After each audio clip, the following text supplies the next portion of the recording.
right now I cannot hear Daenerys. However, we're gonna try to figure that out. How is everybody? Give me one quick second, I'll say hi to people and then me and Daenerys will keep trying to figure this out. Daniel, good to see you, glad to have you. Yukio, good to see you, glad to have you. Sarah, good to see you, glad to have you. Ray, good to see you, glad to have you. Yeah.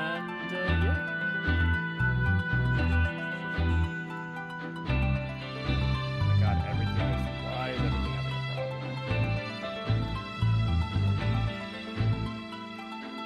We got a lot of technical difficulties.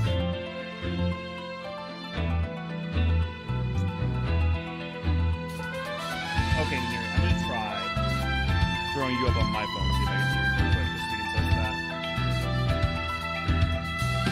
Now you guys all get to see the wonderful behind-the-scenes stuff. Has anyone seen the Krispy Kreme St. Patrick's Day donut? It's an abomination. I have not.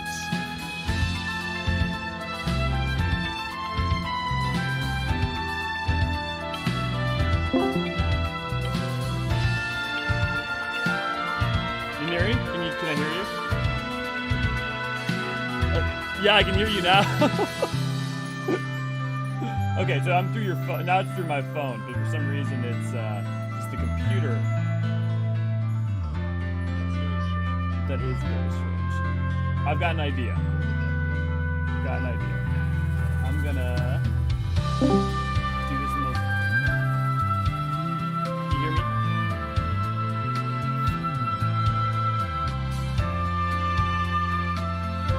Okay, so what I was thinking I'd try to do is I would try to stream the game through the computer, but I can't be on the computer and on the phone at the same time.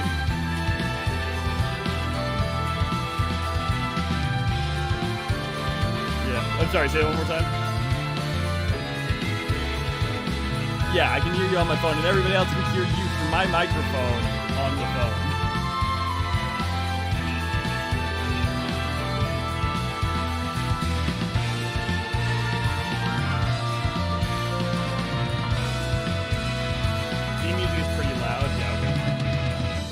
Yeah, the wonders of the internet, absolutely. Sorry, give me a second to balance everything. You can't hear Neri. Well, yeah, I mean, you can't hear Neri at all because Neri's only going to be hearable through my microphone right now. Yeah, so maybe not. What could it be? What could cause this? I have no idea. Discord's been having problems for a while now. It's been doing things like this every so often.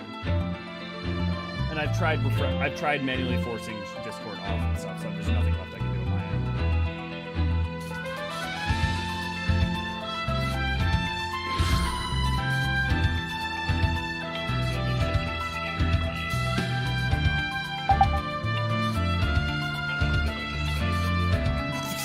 They can't make me! You can't take me back there! I'm gonna try one thing real quick. Try speaking.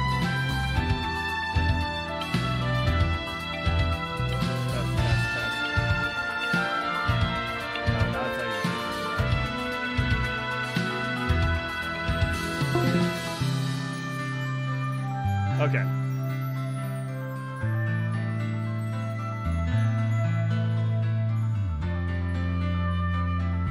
Okay, in the short term, I'm gonna do something crazy. I'm gonna duct tape you to my microphone.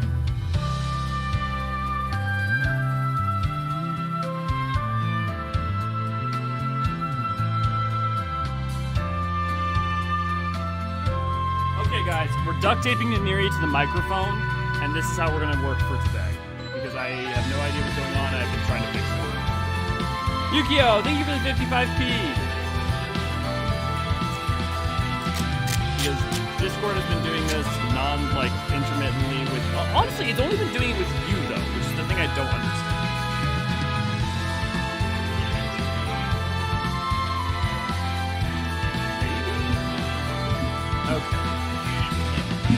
Okay, guys, do me a favor, Neri. You speak. Okay, I am speaking. I am jury-rigged to the microphone for some reason. Well, I say for some reason, because Discord has forced us into this situation.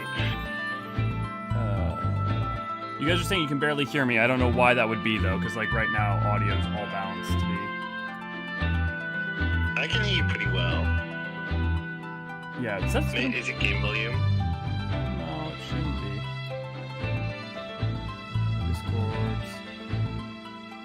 Blue Ember says it's good. Everything says it's good. Here, we'll check.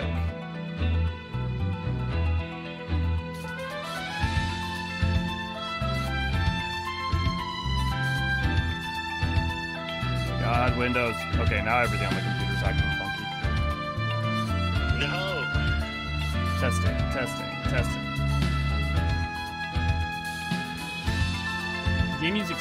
The game music's literally at 1. The game music's literally muted right now. Everyone's saying it's still loud.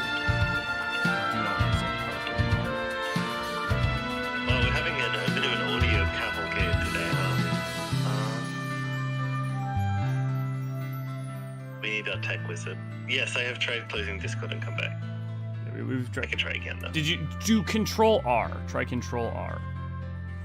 Okay, I'll control R it.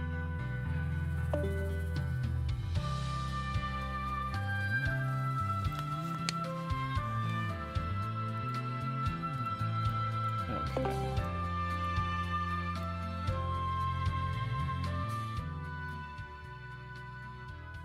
Why did Final Fantasy's music start itself back up?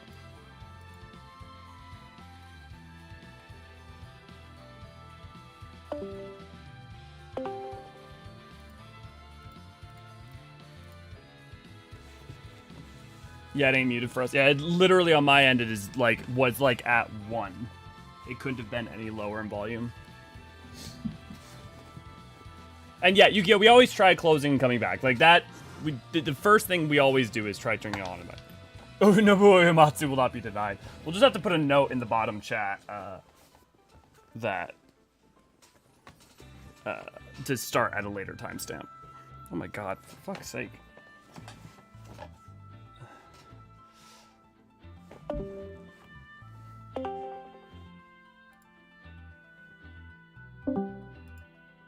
Hello?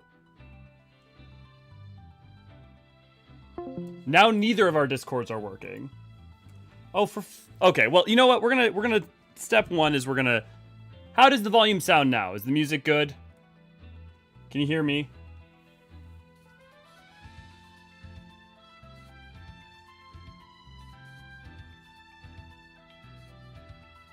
It's good now? Okay.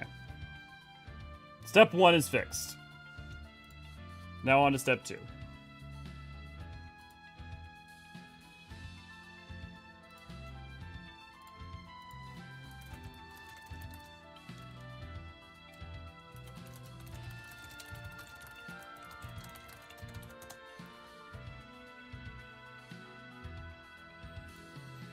God. Discord is so useless. Like, Google is so useless for Discord. Okay, let's try this instead.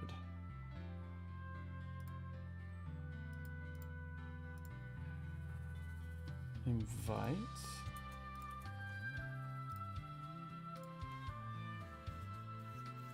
Testing. Test. No? Okay, now it just says I'm not speaking in Discord either. Testing. Why? Why? Can you hear me? Okay, hello. Oh my god! Okay, just one moment.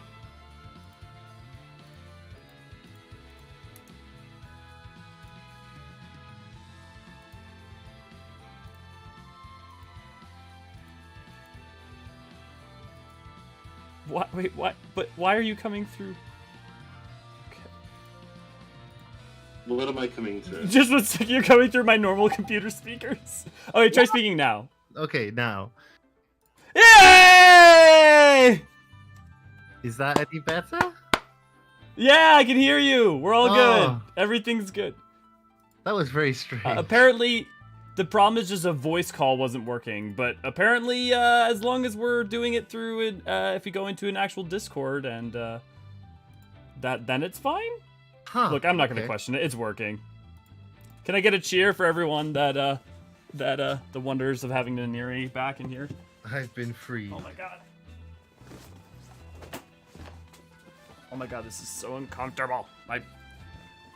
My chair goes a little bit too far down, so I need something to sit on so that I sit high enough, but then also this stuff all moves around. Anyways. Oh, I should probably untape my phone from my microphone. Oh yeah, that might be a good idea. Sorry, I got really distracted there. I searched Discord on Twitter to try and see if it was like a thing that people have noticed, and the first thing was someone advertising child CSM. Yeah, so I had to report that. That's the kind of day we're starting with. Well, now that we're here, hi everybody. Let's do this one more time. Daniel, good to see you, glad to have you. Yukio, good to see you, glad to have you. Oh my god, talking about donuts already. Jellybean, good to see you, glad to have you. Sarah, good to see you, glad to have you. Ray, good to see you, glad to have you. Britain has 2 states at this time of year, raining or looking like rain. Oh, I miss rain. Yeah. Light, good to see you, glad to have you. Okay. Demins, good to see you, glad to have you. We got there eventually. So, Naniri, how are you? I'm okay. I'm not too bad, actually. I am enjoying some time off from the hellscape of work, so that's nice. Good, good, good. And we're definitely going to take some of that time off, obviously, to give you more work by producing some content. Yes. Yes, absolutely. I do like donuts, Daniel, but I don't like American, really, like the super glazed ones, like the Krispy Kreme vibe ones. I'm more of like a Dunkin' or something like that. Yeah, I mean, my favorite is what is they're called Boston something, but I just know them as custard-filled donuts. Like chocolate glazed custard-filled donuts, that's where it's at. I don't mind them so much. I like an unglazed donut with like some chocolate on it, or even just sugar. So, where were we last time we were playing? Would you like to cover real quick? That is a very good question. We fell into a hole, as often people do, and while down there we found yeah, exactly.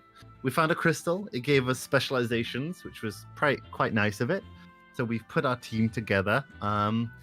We've got, I think, a warrior, a white mage, a red mage, and a monk. Yeah,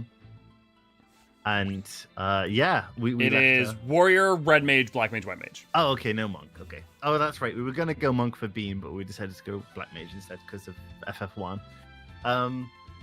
Yeah, and now we're journeying out to try and solve various problems which elude me. Yeah, we killed a djinn. Yes. We saved a city. People who were chalk outlines are now people again. Yes. Sid gave us his ship and has not as of yet died. So Yeah, that's good. I remember Sid giving us a ship immediately, like in the first 10 minutes of the game. No questions asked. And then now we are going to a giant mountain with a dragon on top of it in order to find our way forwards. However, there's also some stuff I want to investigate in the town, which I intentionally did not do yet. Boston cream, but it's not cream. I know they're called Boston cream, but they're custard. It's custard. I guess a custard is a cream. Well, we have biscuits in the UK called custard creams. I guess, to me, a cream is like white fluffy, and custard is a custard, you know?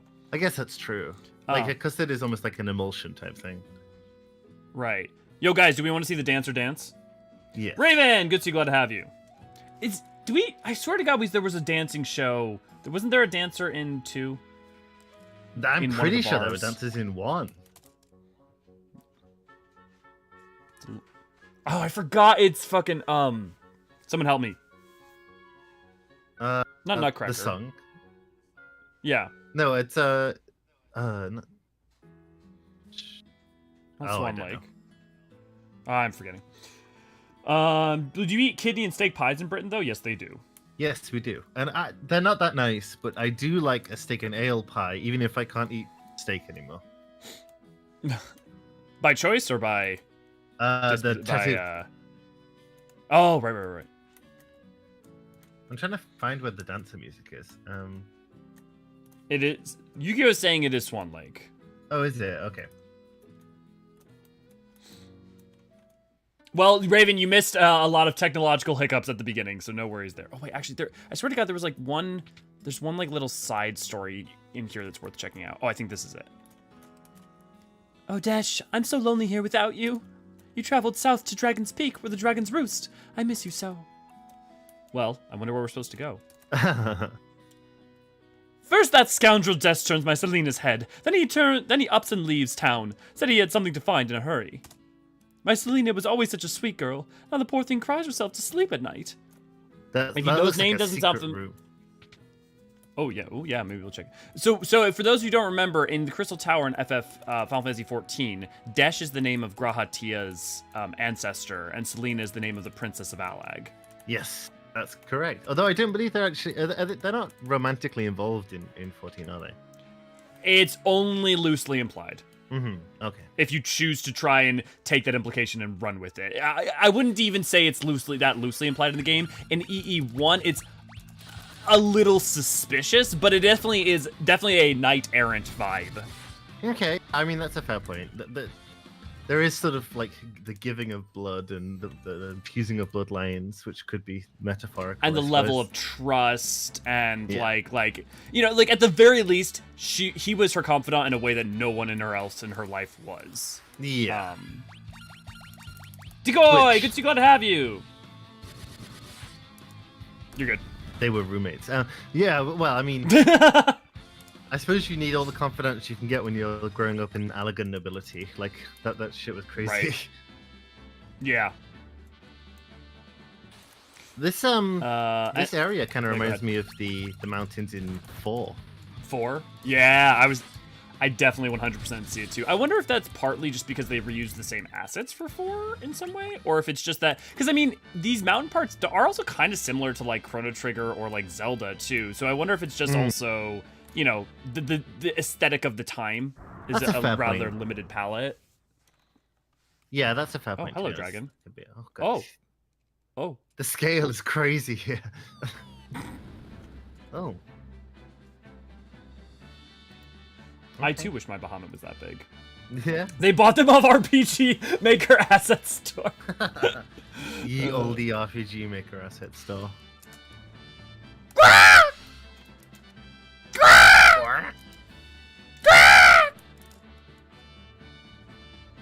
Would you like to do this one?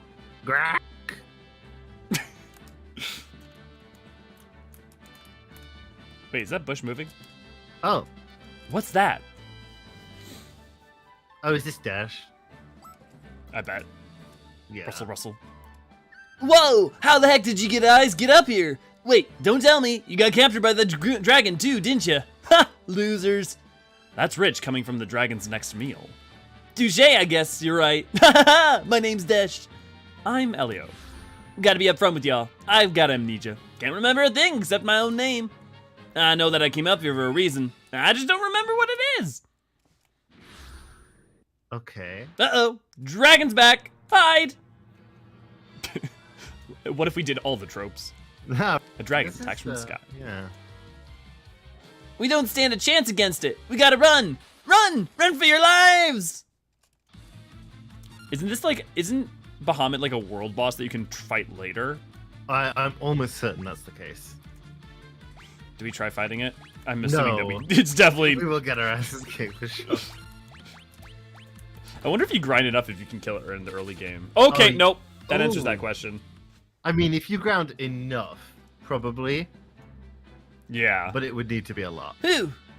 Well, but there may be a hard limit just from gear. Like you may not be able to, even if you like had max stats and everything, just because you're limited by like the gear. You might be right, yeah. Phew, that was close. Come on, let's get off this mountain. Agreed. I like how we Here, ran away you and can didn't have- move it all. Yeah. Here, you can have this. It's a spell called Mini. I don't think I've got the magic know-how to use it anyway. In exchange, mind if I tag along on your journey? Sure, if that's what you want to do. Good, then it's settled. Glad to know you all. Receive Mini from Desh. Okay. Desh joined the party. Honestly, the That's, Bahamut that's sprite an is pretty cool. Yeah. No, and I guess the other thing I would say is like again, like the straightforwardness of 3 compared to 1 and 2 so far has been refreshing. Yeah, definitely. It's so much more intuitive. Let's get going. Yeah. What do you mean we Jump down can the jump mountain. down? If we could jump, it's a mountain. Okay. I will. How did we get? What? How far did we fall? What is go? I'm so confused. We fell horizontally. How did we? Did we have a glider? Is this Breath of the Wild? That would be cool. healing cup. I'm a gnome from the Tozos Forest to the south, here to draw water from the Magic Well Spring. You're welcome to pay us a visit, but you'll need to cast Mini on yourself first. We can't have big folks smashing up the place. Okay. See, like, this is another... I feel like this is a great example, right? Is they throw you right next to this forest. You kind of have to notice that it's a donut, so you, like, do have to walk in it. But if you do walk into it, it gives you a hint of where you need to go. You know? Yeah, It's like... yeah. That's true. It's pretty useful. We don't need the guide nearly as much this time, thank God. No. For the give or take, what would be the next live letter? It should be somewhere in between 2 to 4 weeks from now. Probably about 4 weeks from now. Would be the first live letter, and then there'll be another live letter. We have got a dash in 14. It's Grahatia's ancestor. Yeah, I swear. What I've been doing with we go to the new location dash very common. This sounds like an anti-drug PSA 14 years old. Yeah. We do, Daniel. So the dash in 14 is Graha's ancestor. The reason that Graha has the Allegan eye is because of his great grandfather, great grandfather Dash, who was given it by Selena, who was a princess of Allag. Yeah. Right. I need to teach this group. Yeah, pretty much. A white spell mini is a white spell. Pretty much. Oh yeah, I guess debuff spells sometimes are in these early games. Oh my god, cute. Tiny Elio's so cute! Oh, I love it. Oh, we'll meet the G tribe, Yukio. When we go to Corvos? Yeah, when we get to Corvos, we will meet the G tribe. 100%. Yeah, that's why I theorized. That's why if you've watched my most recent video on 7.0, why I have that bit about Corvos and the G tribe in there. These are so cute. They are very cute. I think the reason is fairly... Yeah, a whole tribe of Graha, yeah. If you want extra info on Desh, Daniel, look Encyclopedia Eorzean Volume 1. There's a bit of extra info on him. Do you want to read for the minis? Sure. For the gnomes? Not a familiar face among the lot of you.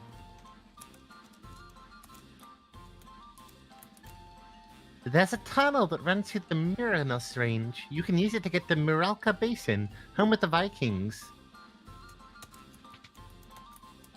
Oh my god, the tiny doors. Right? That's so cute. I love this face.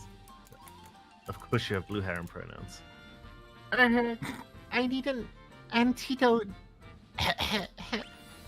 Oh. That hit the spot. Something I ate really didn't agree with me. You saved my life. It's not even like it got attacked by a bug or something.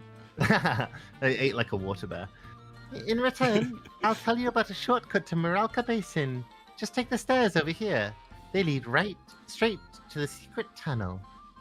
Secret tunnel! Oh, I need to rewatch Avatar. I feel like that comes up every time. Yeah, you might be right. Listen, if I have a reputation for anything, Elio, it's that I repeat things.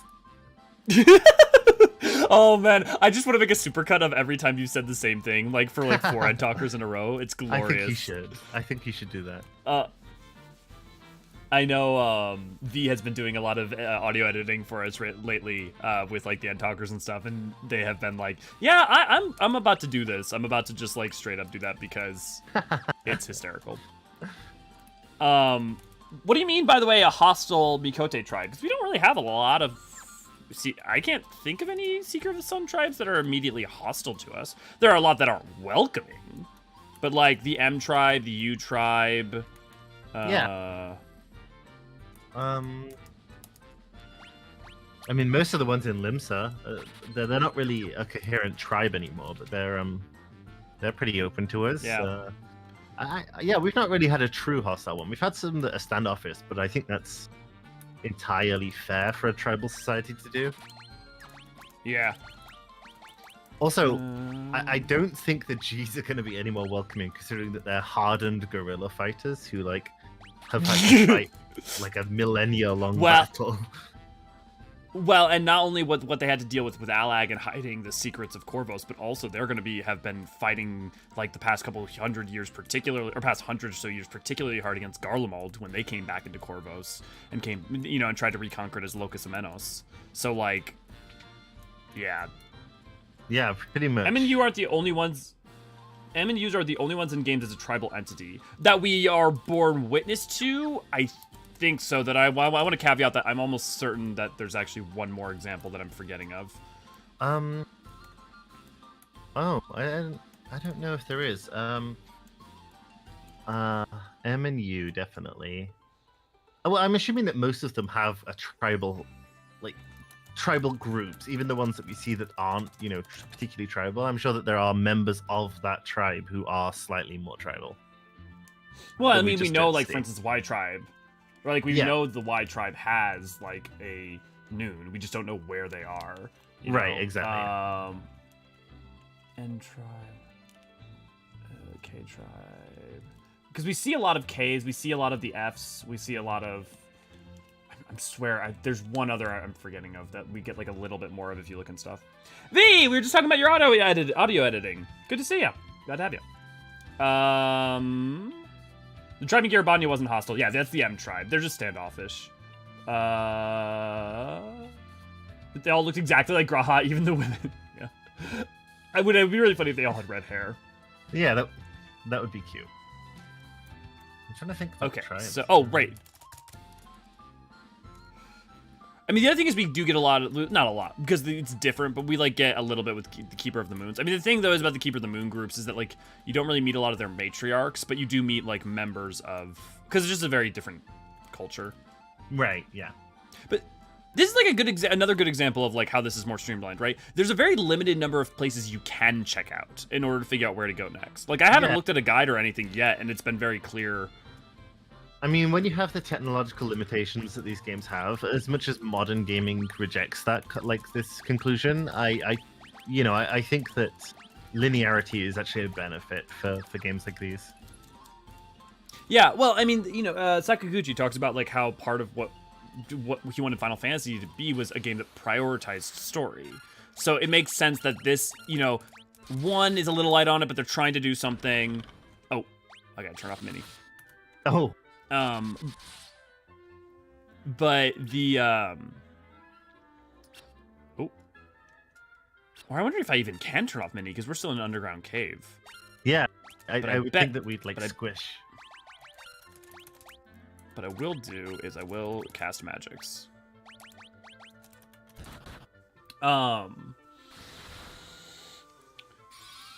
But yeah, so, like, 2, they're clearly trying to do a ton more with story compared to 1. Like, the thing is, like, even if 2's story is a little bit flawed comparatively, holy moly.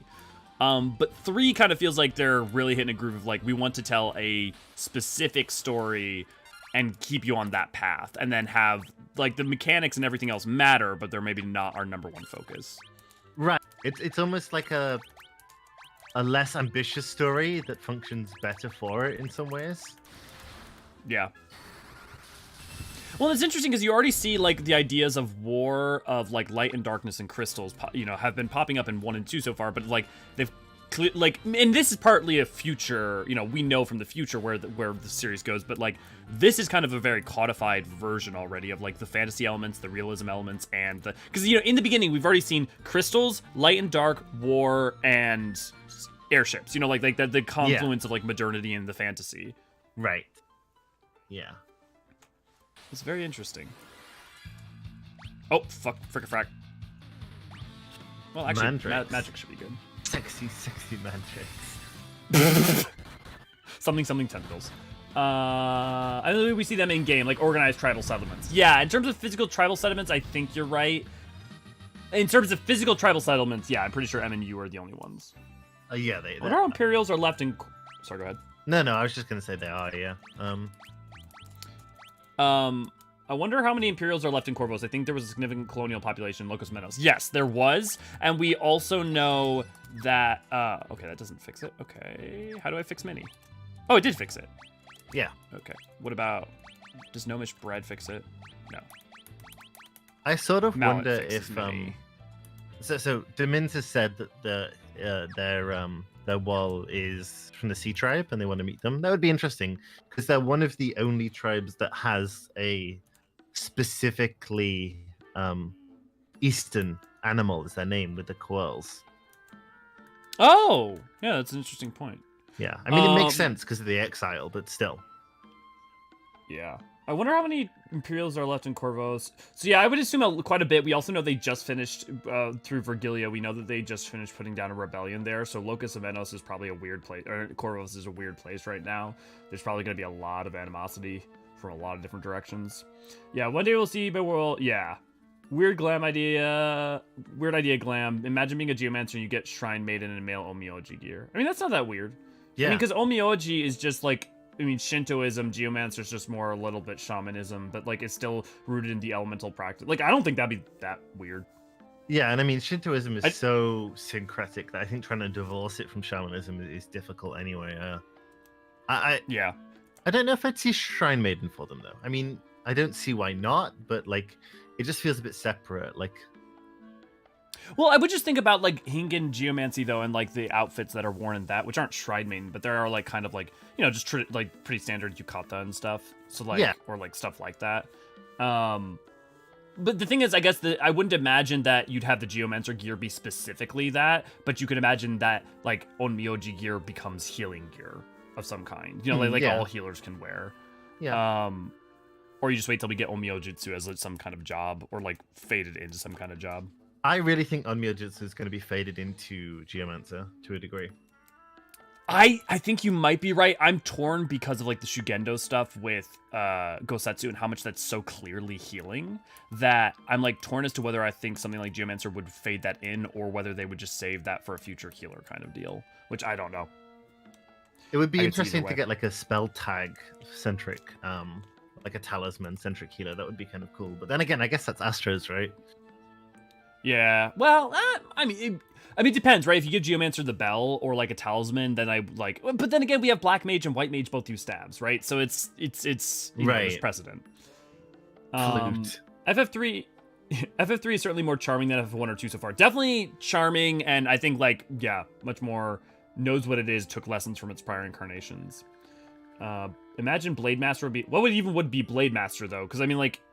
And it's Corvos Master who teaches us. But Corvos wouldn't really be Blade Master. If anything, Corvos, what you would expect is something more akin to, like, Allagan. With all the secret Allagan stuff that's supposed to be there that the G tribe's protecting. Or, I mean, like, we don't know a lot about the Corvosi. I'm wondering if Yukio is conceiving his Blade Master as Gunblade, but then again, we already have Gunblade, so, like... No, I think what I just realized... Yukio is getting at the short story but that's basically just samurai at that point. It's not, so it's effectively the same practice as a samurai, just slightly different. Yeah, we have so I mean could be we have like 2 swordsmen, so yeah we have, and also we don't, last thing in the world we need is another DPS unless it was a scouting, I guess. Let's get some pirates. Aye, that building on the cape is Nepto Temple. Pops out to know more about it. Ask him. The boss ain't got a clue how to handle the sea dragon. How's a Viking supposed to fight a monster like that? The grog is the only thing holding me together. A Viking ain't a Viking unless he sails the ocean waves. Roganin? He's just Roganin. Yeah, I guess We're Vikings! Pillagers of the open sea. Or well, we used to be. A wily old sea dragon showed up after the earthquake and wrecked all our ships. All but one. The Enterprise was spared. They do love their Star Wars and Star Trek. Yeah, right? But we can't set sail with that monster still out there. Did he call his ship the Enterprise in FF2? No, I didn't think so. Did Sid? Yeah. What was Sid's ship in FF2? I don't know. White Mage outfits are already kind of Shrine Maiden attire in a fashion. Not really, though. Not really Shinto Shrine Maidens. Like, they're more actually closer to, like, conception, like, a popular conception of Druidism. I mean, other than, like, the red, like, here. White Mage. Here, we'll show you. I mean, like, it kind of, but it's like, a confluence between, like, White Mage, Robe, Final Fantasy.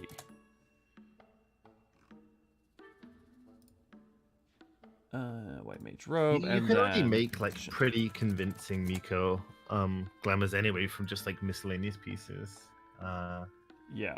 Like the Lady's Yukata and stuff like that.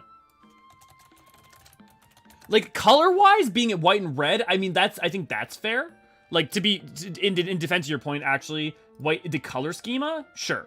But like this is Shinto, Shinto priestess, right? So like the white and red, totally. But then, oh my god, that was strange. That was very strange.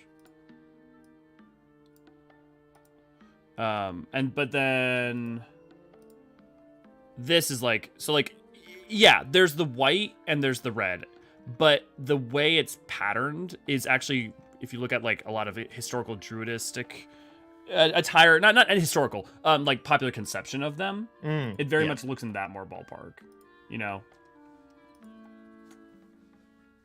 Yeah, I wonder, what would you, and I think definitely Catholic influence, like, well, Christian influences also can be found in the white mage's attire, at least. Amdapor has some of that in it anyway. Oh, could you restream to me? The stream dropped. Oh, the stream dropped? That was weird. Yukio, yeah, it does require a lot of white dye, but it can be done. Yeah, I mean, like, just because it's hard doesn't mean it, like, a challenge to make it work is part of the fun, right?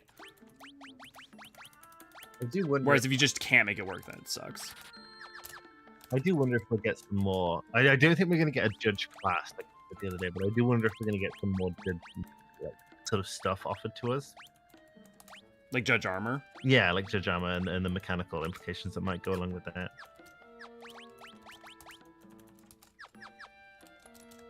I gotta imagine that would, especially if we ever get back to Gabranth or anything like that. Right, yeah, well, which I hope we do, because that was really such an unsatisfying ending for that storyline. Deeply. I mean, I'd like a Corsair job, Daniel. I just don't know what direction it's going to go in to make it satisfying that isn't already I feel you go Lady Luck route. Yeah, I feel like your only option is you got to go a Lady Luck route. Yeah, they would have to. They'd have to go full, full like roulette gun and stuff like that, or whatever they ended up doing.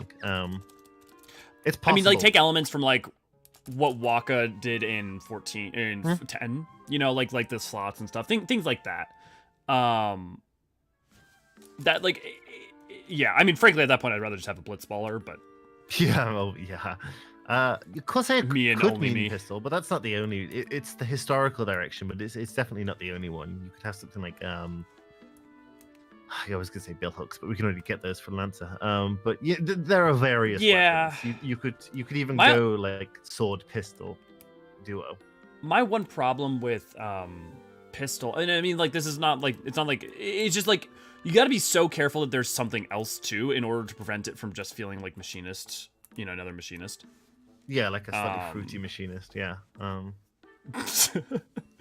If we ever get a New World expansion, yeah, and we will get a New World expansion. The question is New World 8.0 or is it later? Because on the one hand, I would love it to be Maricidia than New World, but on the other hand, if Maricidia is if like the story that's being told right now is really setting us up to be able to go to other reflections and do other reflection stuff, right. And beyond that, it's like, there's the Sea of Stars and yeah. And on the topic of New World, there's so many other jobs they could do there, like drawing from the not the Amalshah, drawing from the Mamuljah. Yeah, they have you have Totemist, you have like Beastmaster. These are all like pretty important jobs in their culture.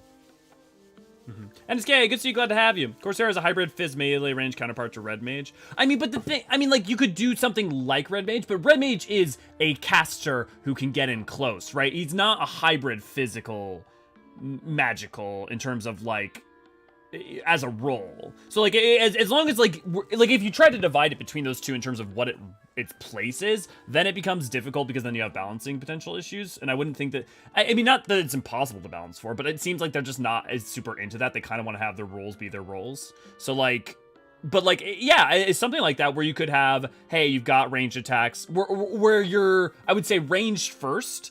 And then you have things like, a chain and hook or something, and you can pull yourself in to do like a and then get back out, kind of like Red Mage, like you were getting at NSK. Like I've tried everything. Style. Yeah, I've tried everything, but I just can't win against that sea dragon. If you got rid of that monster, I'll give you anything. I'd even give you the Enterprise. We got a deal? Well, I think we know what we're up to now. Let's go kill a dragon. But this is another good example. I feel like this is another good example. So, for instance, you come in here, there's not a ton of people to talk to, but also there's only one guy that looks different, like a captain. So you're immediately drawn to check that out. Yeah, that's true. Des, good to see you. Glad to have you. If it's the new world, mayhaps I'll get Elio. No, I'll get Elio if he's right. Oh, there you go, Yuko. Yeah. On any Corvos travel, how heavily do you imagine it being impacted and in ruins from the story thus far? It feels like some of the quests hints that the hostiles aren't fully cleared by the end. Yeah, I would imagine it's going to be somewhat war-torn because of the rebellion. I wouldn't imagine to the same degree as Garlemald, but I would imagine that it's, the level to which the scars that are running deep through it are more, like, cultural and, like, sociological rather than just physical. It could go any number of ways. The impression is not that it has been completely wrecked, but it may not be that much different than like somewhere like Ravenastre or Dalmasca. I doubt it'd be the same as Ravenastre, because the thing is, Locus Amenos, like Corvos, was seen as like the Garleans want that place for them, right? And probably have like sooner taken over rather than just being. It's a place they took back in their mind rather than a place they took over, and so they probably would treat it different.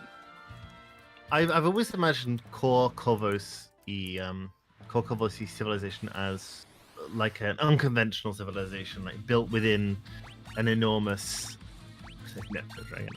built within like an enormous like junkyard almost of like high tech. And I've always imagined the Corvosi people as having to struggle, being powerful in their own right in certain regards, but always having to be watchful of Allagan Machina, and now obviously having fought like a guerrilla war against the Garleans. I would imagine they're sort of like Daniel says, almost like Viet Cong vibes, but maybe a bit more high tech. It's interesting because it's on the bounty. It's like supposed to be like it's famed for being a pretty wonderful place to be. Okay, we gotta flee. Yeah, this guy's pretty tough. I forgot. Oh, I think we're supposed to get him using like Leviathan or something. Oh. Okay. If I Phoenix down.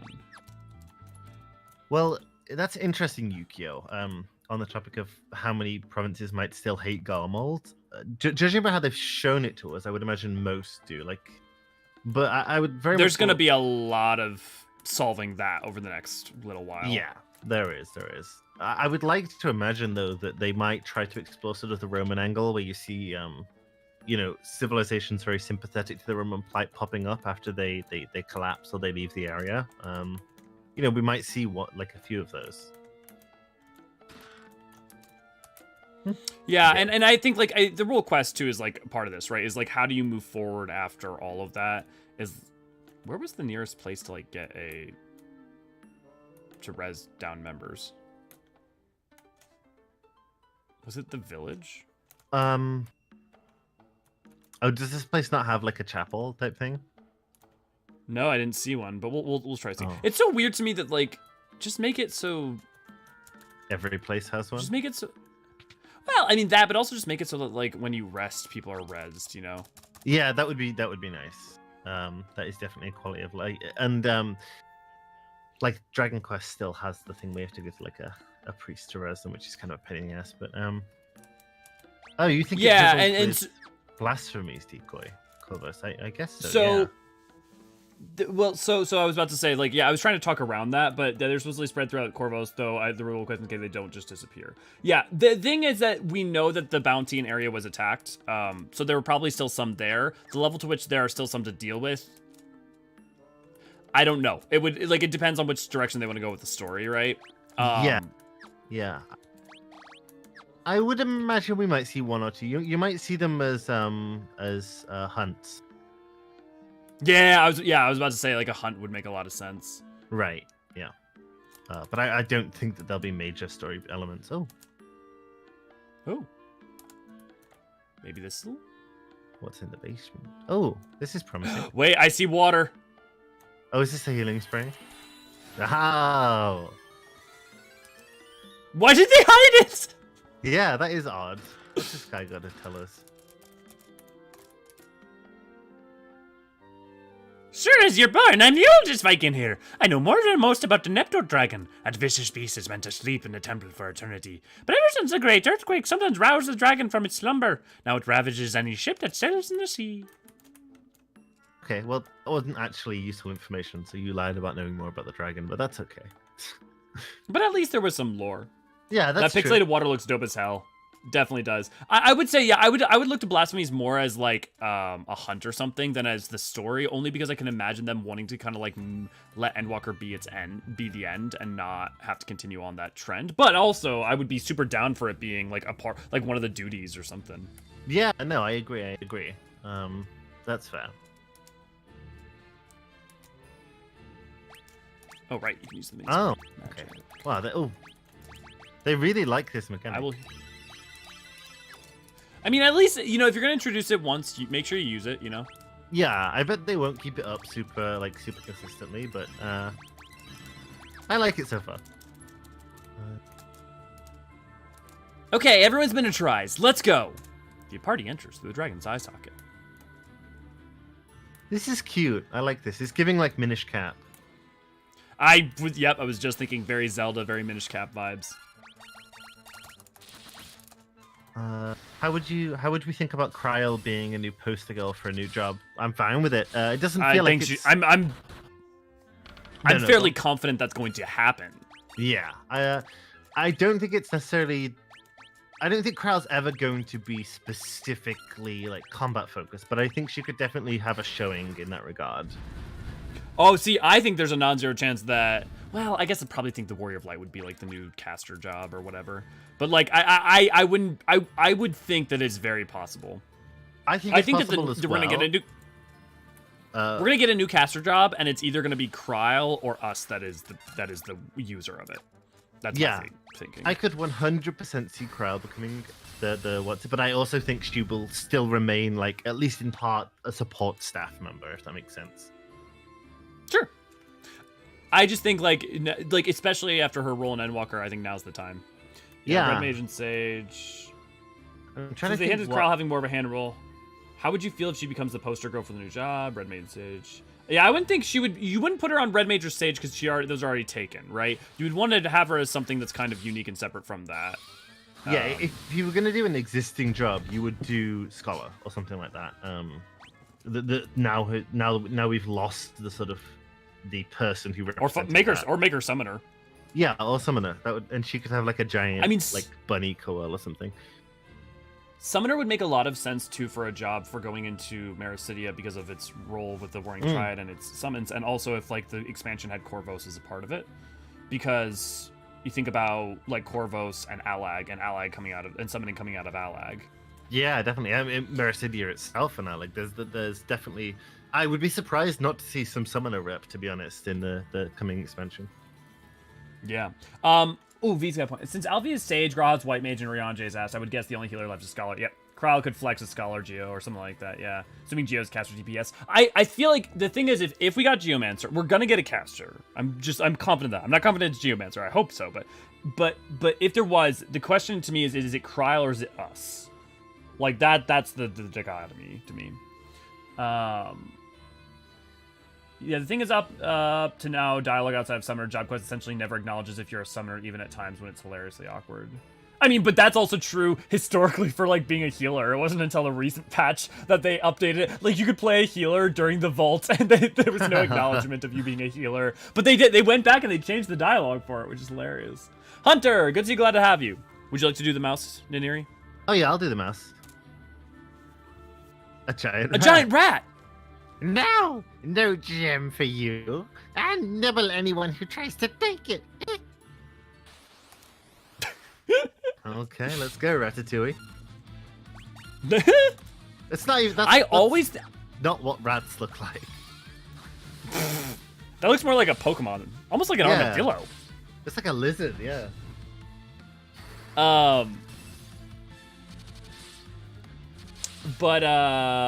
Yeah, to me, the Warrior of Light's never going to be a healer because they're always going to want them to be one of the front lines people. and they're not going to use a job that's already occupied in the party. They're not going to use one of the tanks. We're already out of them. Thancred already occupies Gunbreaker, and all of them other ones have been used. If you assume I'm right, you take out the healers. That leaves you with what? Red Mage is already taken for casters. There's Summoner, because I mean Yashola is Sorceress but effectively Black Mage, so that's Summoner. For melee, well, you've got Zero's already on Reaper, so we've already done Dragoon. So you've got Ninja. We've already done Samurai. You've got Ninja, Machinist, Bard, Dancer. Which I mean I think other than I feel like the ranged ones are a little bit not up in your face enough for like Poster Boy. So, and also I guess none of them really have anything to do with like what 7.0 seems to be about thus far. So I would have to say new job or Summoner really, because Monk's already been done. Stormblood, Ninja hasn't been done, but Reaper, Dragoon, Samurai's already been done. I mean, like, I don't know. I just don't think Ninja would be done for anything particularly. Barb was using the 1.0. No, Archer was using the 1.0. Yeah, Archer, not Bard. Yeah, no. It was so it is an important distinction. Yeah, it goes what? Archer, Warrior, Dragoon, Monk, then Samurai, Monk, then Samurai. Dark Knight, then Paladin. Then Dark Knight, Paladin. Yeah. I like Petite. I like the little goblin dude. Is that kind of a little bit of your spirit animal going on there? Yeah, I see it. Demint is calling me a furry for speaking about the mouse in that way. Carl would be a very endearing companion if they gave her a quirky little named Fairy Carby. Yeah, that'd be very cute. Yeah, definitely. Imagine. Yeah, I think there's a lot of. It's interesting because there's like a narrow band of choices, but there's also only a narrow band of choices right now. If you presume that only the things that are readily apparent currently are the options. And the thing to remember is that they could, like, they're very easily, they're just going to introduce something a little bit out of nowhere that has root, and, like, you could backwards look and be like, oh, I see how they created that. But I just, like, just always worth remembering that we're theorizing based off of the tools that are in front of us rather than the, a wider belief in what could be done. Right.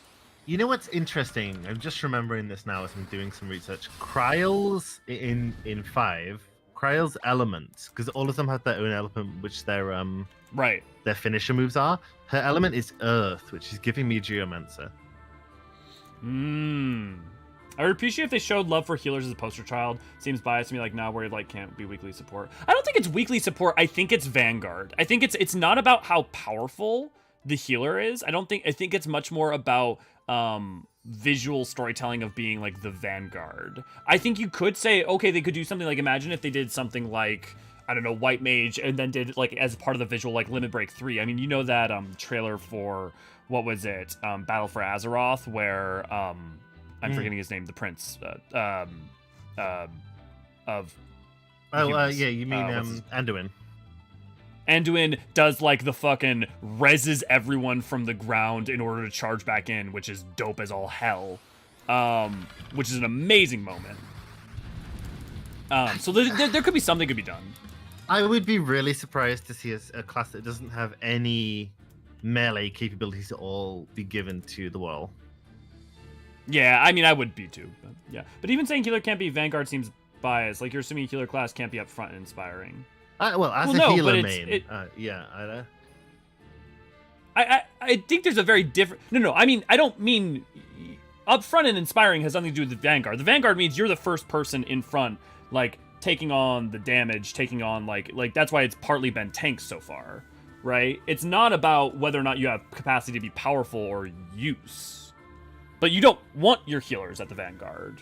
Like just even like you want them in the back line because that's the best place to work with their tool set.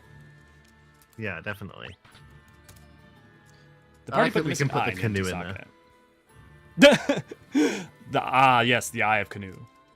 Okay, do you want to do Nepto Dragon? Sure. It is I, Nepto the Sea Dragon. I thank you for returning my eye. It is no ordinary gem. It is the vessel for my soul. Without it, my physical manifestation cannot be controlled.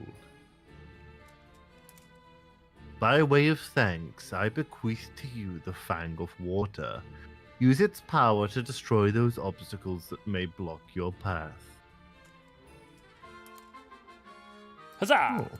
And I mean, like, that's also, like, why I don't think it's been ranged so far, right? Is that ranged also struggles with that same idea. You want ranged in the back line. You want a dancer supports, right? You don't want your dancer at the vanguard. You want your dancer being the one to support your people. And Yeah, and it's worth knowing when they did the archer thing, they pretty much didn't ever show the Warrior of Light fighting in trailers. Like, they might fire an arrow or two, but there's no like epic showcases. Yep. Water has lost that which once shimmered within. That which caused the great earthquake also trapped the light of the elements deep within the earth. I beseech you, please, restore our light. Snizz. Who do you think is going to be in our adventure party for 7.0? Definitely Kryl and Graha. I agree with Yukio there. Those two are going to be on there. If we're going to Mirror City, I gotta get Estinian with me. Yeah, mixing the games back to story canon, I can't see those as different as real life Vanguard. I mean, but I guess like I don't think that's about game mechanics. I think I don't want that's not the role of the sage. Like the sage is the healer, the sage is the shielder. Like you don't. Like, this isn't even just canon. Like, this isn't just about, like literal abilities. It's also just, like, about the flavor of the thing, right? Like, you don't want your black mage on the front line, you know? Like, you don't want... Like, it has nothing to do with the black mage being powerful. It's that, like, healing and magic takes focus in 14. I don't mean just, like, mechanically. I mean, like, just, like, what the identity of the thing is. That's why, like, they're treated as, like, casters are treated as susceptible. It's not even just, like, that's also, like, convention as well. You know, Bard might be good for 7.0. Archer represents 1.0. We're starting over movie information part. I guess, but I mean, like, I think Bard struggles with the same problem. It's also, like, what does that have to do? Like, think about Paladin is, like, Dark Knight, you have you stepping, like, it's you being the bringer of darkness, right? With 4.0, you have Monk representing Alamigo, and you have Samurai representing, you know, Othard and Doma and all that, and Kugane. In 3.0, you have you being Dragoon because it represents Ishgard.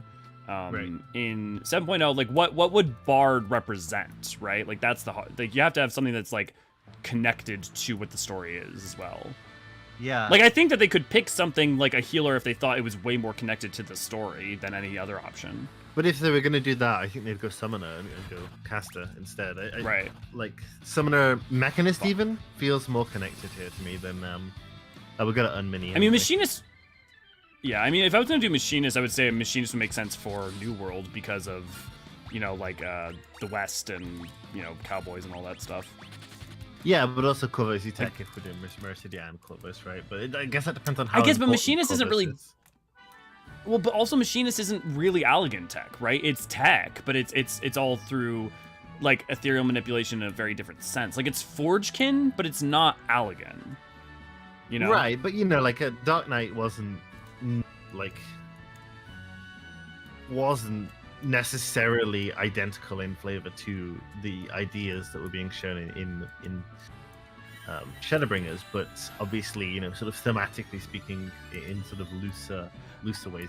I mean, but being the like bringer of darkness and justice in a world suffused, yeah. I mean, like I don't know. I feel like there's still a pretty close parallel even in narrative. I mean, if not least of which because of how Ishikawa writes them. Yeah, but I feel like you could draw. You know, Mechanist was developed as a way of fighting off an oppressive force using technology in a sort of subversive way, and I feel like that's very similar to what the Corvus are doing. Don't forget to unminias, by the way. Sure. The New World is America as far as like Gridania is Japan. Like, I doubt very much that you'll see like a 1-to-1 in any of that regard, but yeah, geographically, yeah. Yukio. Well, I mean, like, but already look at the Wallachui and the way in which they match like native groups for the Americas, you know. Like, and also how like you know oh my god, was the blue Kenton Ram the Blue, right? Is very much like, you know, Columbus sort of figure. Yeah, definitely there are things to draw from, but like I said, I don't think that'll be the whole picture. Yeah. Or at the very least, they will mix and match. Like, you know, you might see like Nahuatl cultures mixed with the Iroquois or something. You're not going to see like specific one-to-one analogs. You might see drawing from multiple groups in America. I already feel like the Mamulja don't have a clear one-to-one in the Americas as now. Maybe the Aztecs. Yeah, I mean, to me that was like partly that, partly also connection with. Oh, I keep forgetting to native groups though as well. Like, I mean, we think about how they're tied to also the Welaquis abilities and the way that they're like used. And to me, I just see them as very much an extension of the same type of thing that's going on with the Wellaqui. I mean, certainly the totemic aspects would call that to mind. I can definitely say that. So that's a point in the favor. But I feel like I mean, I guess their resources and their lack of awareness is used in a very similar way. Well, I mean, lack of awareness, yes, but also no, right? Like, you know, they have launched essentially mini invasions of the old world already, which is something very new. Not necessarily something exclusive to this idea, though. I mean, the I mean, it's never one-to-one, right? Yeah. That's all I'm saying. If they didn't want to cast her on front lines, they wouldn't have given Summoner a charge. I mean, yeah, but like, you know, you could say the same thing about like Dancer with them having dashes, or if you look at any other job, or like the fact Sage has a dash, right? Like as an engage, right? So there's like, if you want to just use specific abilities as examples, that's fine. I'm just talking about more about the archetype to me of like what the thing is typically about and used for. Because like you have Alfino with Sage, he comes in like. Ali Sage charges in, and then he comes in from behind and like gets her back up and then holds the line, right? So it's not that he's never at the fore of battle, but there's a difference between being like Vanguard doesn't mean you're at the front. Vanguard means you're the head of the spear, right? So like there are times when we see people with different backgrounds in the midst of battle, like when they're fighting things in the Endwalker trailer. So it's not incapability. It's just about like when something has a specific identity within both fantasy and within the Final Fantasy games as a general role. Like that's part of where it's coming from. Yeah. Yukio wants to know that if we're on a blind date in the Last Stand, who would the NPC that we wanted to go on a date with? I mean, is it a romantic date, or is it like just like? I think romantic. Or honestly, I feel like it's glad to have you. Real? Yeah, there's something kind of like attractive about Real to me. He'd be lovely. Yeah, I don't know. It's hard for me to say because it's like I don't know that I would. Like I don't know. I'm weird about that. Like I don't want to necessarily be with a character unless it's like a specific thing that's reciprocated, and like that would require the character have any ability to consent, which I can't like do. So. Oh. It was sarcasm. Yeah, no, I caught that. I just was going off of the point as a point of conversation. Just weird summoner quirk it probably shouldn't have. Well, but I mean, like, you can use... The problem with that Ifrit move is, like, if that was a thing that you could do on command, kind of like with Sage, you could save it for times when it would be useful. But the problem is because it only goes in your rotation, holding it is weird. So, since somebody brought up earlier the, you know, who's going to be in the adventure party... I don't know if he'll be in the adventure party. I don't think he will, but it would be cool if he was. Honestly, I could see Riol having a much bigger part because he specifically is pathfinding for us to Mericidia in the New World right now. So he will. I imagined him much more in New World because of like the role quest and like his role historically with those groups. Yeah, like, I definitely imagine more like him teaming up with us and like Lorenz and all that stuff.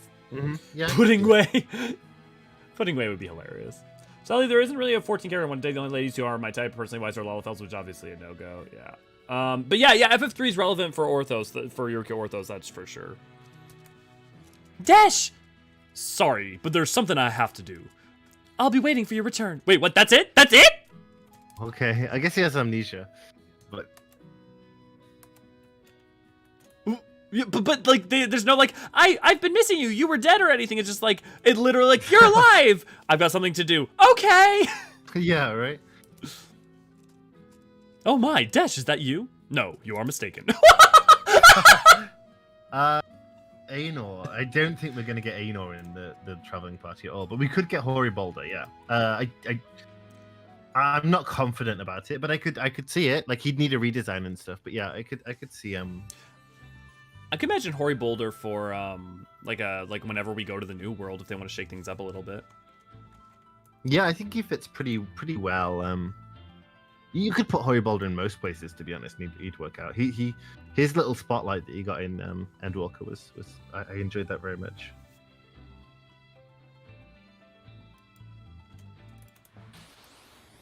Okay, where are we going now? 10 out of 10 dialogue, yeah. Truly wonderfully written. No can do with romance, babe. Amnesia. Coltonay. Yeah, I could maybe see Coltonay being like a more major character. Oh, there we go.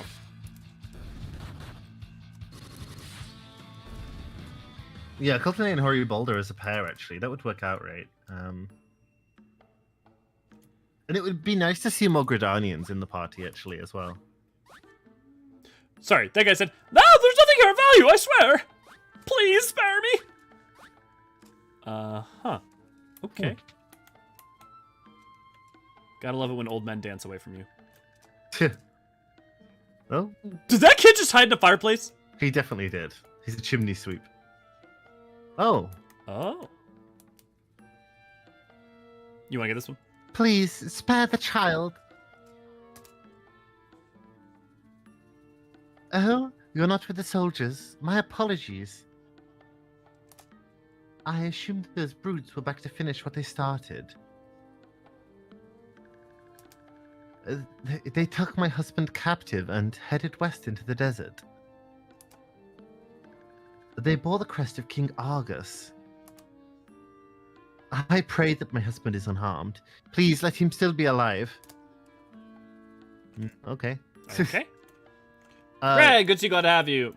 We're Yeah. Gridanians and what? I couldn't hear. Gridanians? Did we mention Yeah. something about Gridanians? Yeah, I said I would like to see another Gridanian in the party. We were talking about Courtenay. Oh.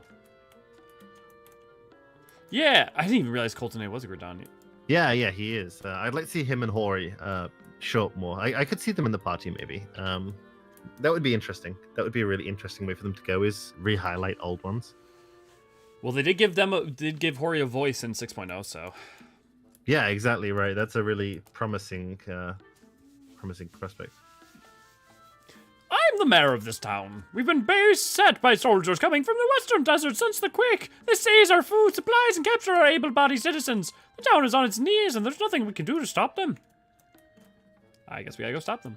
This whole continent imploded once the quake hit. I mean, I guess, earthquakes are pretty devastating. Well, Yeah, Team that's B true. Scions, let's go. Yeah, I mean, I would, especially when they're gonna want to start shaking things up sometime. So, with Hell the is crew, that? so. Yeah, It looks I like a love flying spaghetti monster. it. Does yeah, I love Team B. I really like Team B. So I would be very much happy to see them. Well, I like some of Team B. Some of them are just kind of, they haven't been given the chance. Also, Hoary Boulder is voiced by Vritra. Vritra's voice actor, who also did Gosetsu, which would put them in a really good spot for Yes. for dealing with for being able to could afford it, because Vritra's probably going to be a part of 7.0, so Yeah, they wouldn't definitely. include them. God, that flyer enemy was horrifying. Mouth and wings. Ooh, Chocobos! Chocobo! I love Chocobo. Do we need some Geishel? No. Apparently not. Oh, convenient. Yeah! Woo! Ah, the Chocobo. Blue Wizard, good to see you. Glad to have you. The Chocobo theme gives me. Oh, such thank you peace. very much for the kind words. Oh, thank you. Thank Blue you very Wizard. much.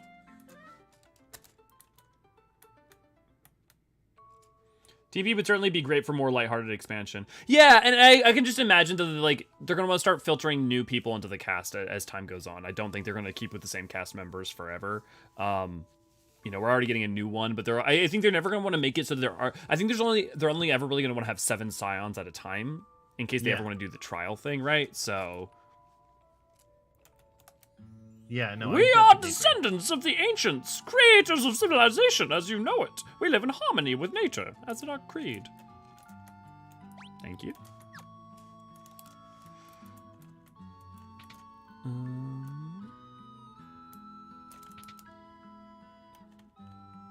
Question about Gosetsu traveling, like rough estimate. Where is he? He traveled to basically war-torn sites to create cairns of...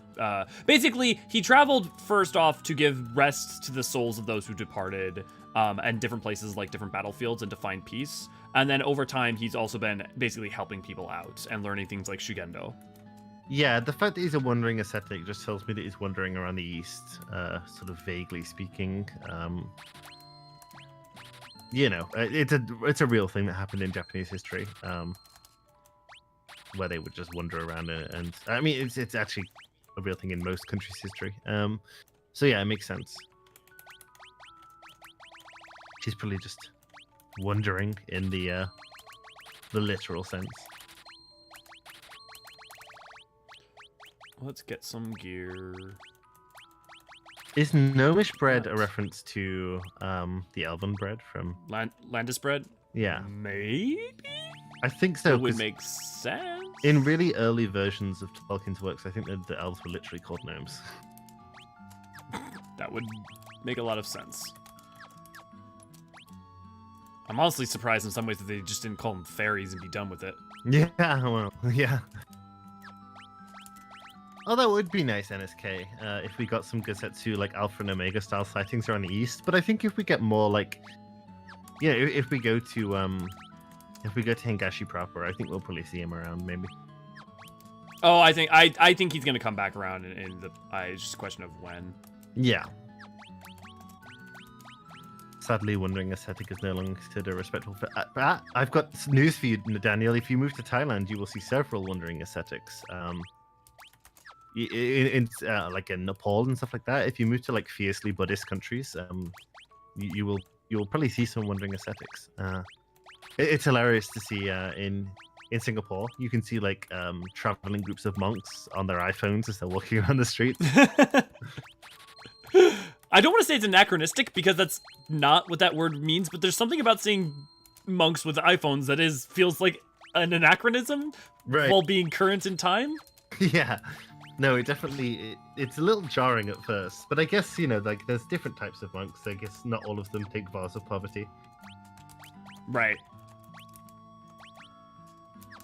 Well, and it's just because there's such an association. I feel like just such an association with with monks and specific periods in time. Yeah. You'd expect to see them like carrying a stave or like a bowl or something, not like an iPhone 10, and they're playing like Arknights on it or something. That reminds me of the time I met the Dalai Lama. Okay, so let me set this up. So my sister is a individual. Let's just say she's a very strange person, and very loud and all over the place, and much more so than me. I know I already seem like that, but trust me, I'm the quiet and reserved one in my family. Where I grew up, I lived near the chancellor of the university for the town I lived in, and they were hosting the Dalai Lama one time. So my sister and me, since we're neighbors, we walk in there because we're weird small children. But my sister's like maybe 8 years old. She walks up to the Dalai Lama and just starts talking to him, and then like looks down at his shoes and just stares at his feet, and he just looks at her and just says, "I see you like my Crocs." She says yes, continues to talk to him, then walks out. Still to this day, my sister has no idea who the Dalai Lama is, or their importance, or historical. That's crazy. So, yeah. Huh. That's that story, basically. That's a pretty wild story. Yeah, Daniel. Yeah. The Buddhist monastic tradition is very alive, but then again, so is the Christian one. If you go to Europe, especially like Italy, Albania, Armenia, stuff like that, you can find Christian monks. But yeah, in Thailand, actually, every male is expected to become a monk for at least 2 days. They usually do it in like 2 days, 2 weeks, 2 months, 2 years, or whatever they decide. Got to be 2 of something. Yeah.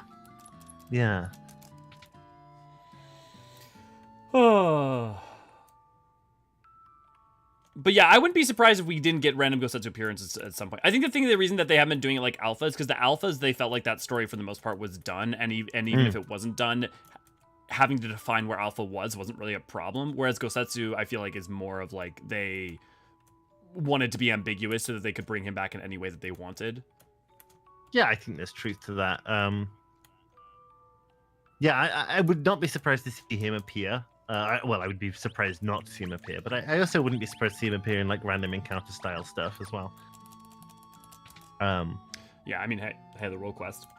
Yeah, well, definitely. I guess the Buddhist monastic tradition is a lot more active these days than the Christian one. Yeah, I guess the thing is, like, for instance, if you're in the Americas, I'll tell you, maybe not the like evangelism is alive and well, you know, and also like you know, your Jehovah's Witnesses or your like you know, Mormons or like I think it just depends on where you're at, you know. I feel like they're not monks. I think you very much. They're more missionaries than monks, right? Yeah, no, my point was more a practice of faith and wandering. Okay, yeah. Yeah, I guess that's fair, yeah. Oh god, I always forget that this continent is floating. In the sky. In the sky. Shh, I'm not caught up. Caught up to what? What did I mention? Oh, caught up on America and its tradition of religious sex. Okay. Okay. Oh, sorry. No, it was Yukio. Yukio mentioned Critical Role. Oh, okay. An NPC will reward you no spread if you're writing about the whole content. Check out. Now's a great time to wander small content. Look for a few enemies. You always go to Argus Castle now, which is banned roughly the center of the map. You can catch up with leveling pretty quickly, Jose. Yeah. Actually, here we'll help with that in just 1 second. I'm just trying to look at west of Argus Castle. Okay, I gotta find out where. This is the first time. So here's the thing: is right now I'm looking at where to go to save some time. But I would say that like if I was playing solo, I wouldn't mind meandering right now in the same way. Like because now, okay, you have the chocobo, you have a tool where you don't have to worry about encounters if you don't want to, and you could go like out and around and explore. You know, like there's a difference of kind. Right. So you feel like they're trying to signal that you could go further afield. Yeah, and they're giving you tools to do something about it, right? Rather than just being forced to. It's like if you don't want to fight, go get on a chocobo. You know, if you want to just explore. They kind of underutilized the chocobo concept in the last game, although they did toy with it, obviously, and you could get one, but it felt like but it wasn't at the right place. Yeah, exactly. Yeah. It was inconvenient. Which minion would I want IRL if I didn't have to feed them or take them to the vet? The Alaga nodes, like having a portable computer of that capability would be pretty useful, I think. Tar. Got my mission is still level 60. Got to be a while before I reach the world quest. So, so at 60, right? Don't forget that you could do Heaven on High if you want to level up. Don't forget, obviously, your roulettes. Don't forget the tribal quests. The Stormblood ones you start getting pretty decent XP in. You could do. I mean, like the thing is that there's a lot of different ways to like level pretty quickly if you want to. One of the fastest ways is dungeon spam. Like all you have to do is if you go in, get a party of 3 other people. You could even use our Discord. Just say @looking group want to level up quick. You could, if you do basically every dungeon from like 60 to 90 about twice. You just go, okay, you do the 61 dungeon or whatever 2 times, and then you'll be to 63. Then you do that 2 times, you'll be to the 65. Like sometimes you might have to do a 3rd time. Sometimes you might have to filter in a little bit of an extra thing, but it goes by fast. I have leveled from 1 to 90 in a single day without really even trying that hard. Yeah, it's possible. And if you don't want to or can't get a group, a pre-made group, you can just select the 5 highest level that is available to you, and that will cut down on queue time a bit. But it will slow down the actual leveling process a little. We are the fairies who inhabit this woods. Hien, the royal advisor of Castle Argus, is the one who cursed the Elder Tree to wander the land. The mage who changed the Elder Tree into a wandering creature can change his weakness. One who can see through his deception may be able to defeat him. Without the Elder Tree, these woods would soon perish. Our home, our friends, the trees will wither away. Have you heard of Hien? He uses the Barrier Shift spell to change his weakness. The Elder Tree of these woods was cursed and carved into the shape of monstrous castle. Now it wanders the desert aimlessly. You must help. I guess the flying spaghetti monster is X-Death. Yes. And also, for those of you who don't know, Hien is the original name of Amon, basically. Oh, yeah. So it's not the Hien we know. How do I... Oh, canoe, duh. 61 for Heaven on High. Right, but my point being you could get to 61 very fast. Like, if you're at 60, you can get from 60 to 61 very quickly. And then Leveling you in have this game time. ain't too hard. I'm a big dungeon spam proponent. It just works real well. Mm-hmm. It's a classic. I'm used to it as well. Yeah, definitely is a classic. Okay, how do you... imagine Deadpool playing with a Cactuar or a Senior Sabotender minion. Oh my god, he'd be so cute. And also, he would probably pick it up in his mouth and go... Oh, uh-huh. I also he's, like you know, the otter as dog. well. The what? The otter. Oh, yeah. How? I feel like living in Singapore, I need to represent otters. Not the handsome Hien? No. Not that. Not the vile Stormblood Hien. I don't think he ends that Yeah, hot. don't for... You're wrong, but okay. Hold on, let me go. Regale us with your reasoning. I just think he's just not very hot. I don't like his hair. I don't like his face all that much. I'm not a big fan of his facial hair. Yeah. Are you just too used to the Asians because you're in Singapore? And Maybe. you're just like you need a little bit more of a home. I like how they draw him, I will say. I like how they draw him in like the patch promo arts.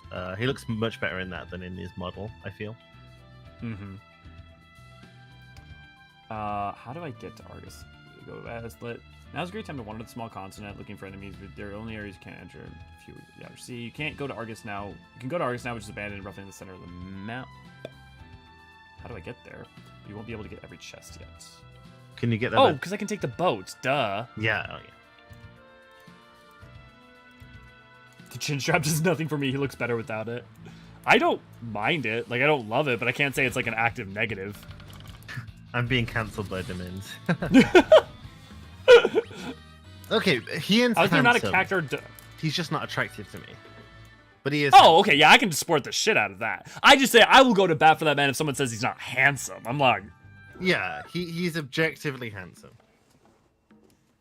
yeah, he's to be fair, he's not my kind either. Like I ain't saying I want him, but I can understand wanting him. Oh my god, Yukio, Yone. I hate Yone players, sorry. I have no idea who they're referencing, so. League of Legends. Okay.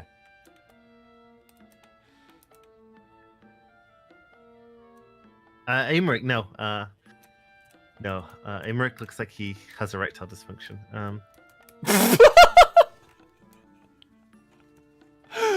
What?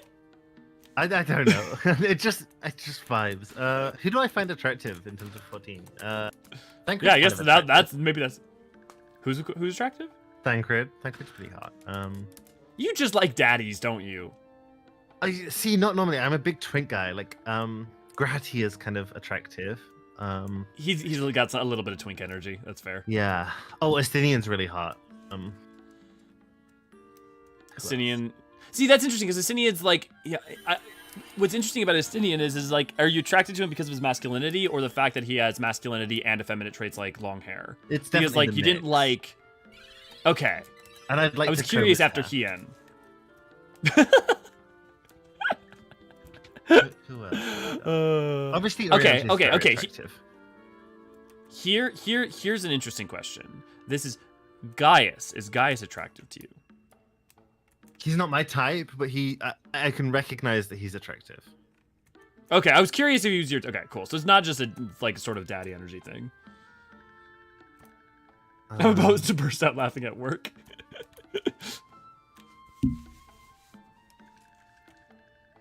Okay, I swear we went to the castle, but there's not anything of interest there. Not particularly. West of Argus Castle. Oh, we have to go to the Gulch west of here. Oh, that's right. That's where the blind guys are. The blank.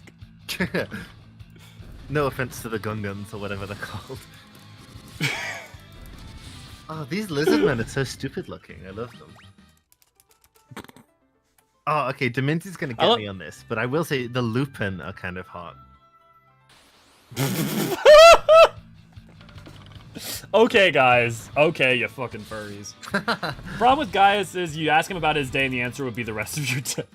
I'm not saying whether you'd enjoy. I'm just curious about whether or not there was any level of attraction. Oh! No. I just realized Owen was a reference. 5.4. Yeah. Owen, the person in Allag who figured out Yeah. tempering. The scientist. Yeah. What was your reference Yeah. to? The Tower of Owen. Oh yeah. Oh. Okay. Okay. Fair dues. Interesting. Huh. They love their references. They're pretty clever about them as well. They really do. It's just interesting how little detail. I'd always thought like Owen seems like a very like I don't know random white dude name to give to someone. So like I was like just I mean not that I was problem with it, but it's just like Oh. I Okay. think I So bought- didn't I buy Toad? I didn't. Okay, but we can go grab some from the place west of here. Mm-hmm. Oh, I had to say, I do find male Vieira pretty hot as well. I mean, yeah. Who doesn't want to cuddle one of those boys? Right? There's a swole shirtless Lupin somewhere in the game, so Squeaks knew what they were doing. Absolutely. No, I feel like if I had like as much as I'm not very attracted to men in general, if I had to pick like the like male of a group that I was most attracted to, it'd probably be Vieira. Which is funny because I'm not that attracted to Vieira females. I think I'm not really attracted to women specifically, but you know, if I was going to, it'd probably be Rogadin. Rogue women. Yeah, it would have to be. I'd like the Vieira pretty hot as well, but yeah, it would have to be. They're aesthetically beautiful. Don't get me wrong. Like they're picturesque and stuff, but like that's very different to me than being attracted. Yeah, no, that's fair. Oh, you know who are hot? The Emulsia. The emotion. You want to be held in their big, strong arms. Oh yeah. Oh, you weren't kidding. It is the bald dudes. You want to get them? This is Gulgan Gulch. You should know that we Gulgans are born sightless. However, we make up for our lack of vision with a sixth sense. Some of our kind can even see the future. We serve the wind crystal, a source of light, and that whose power has been bestowed upon you. Didn't they change it to the water crystal in the remake for some reason? Yes, I think so. Henceforth, you must go to the crystals of fire, water, and earth. They will grant you greater powers than you already possess.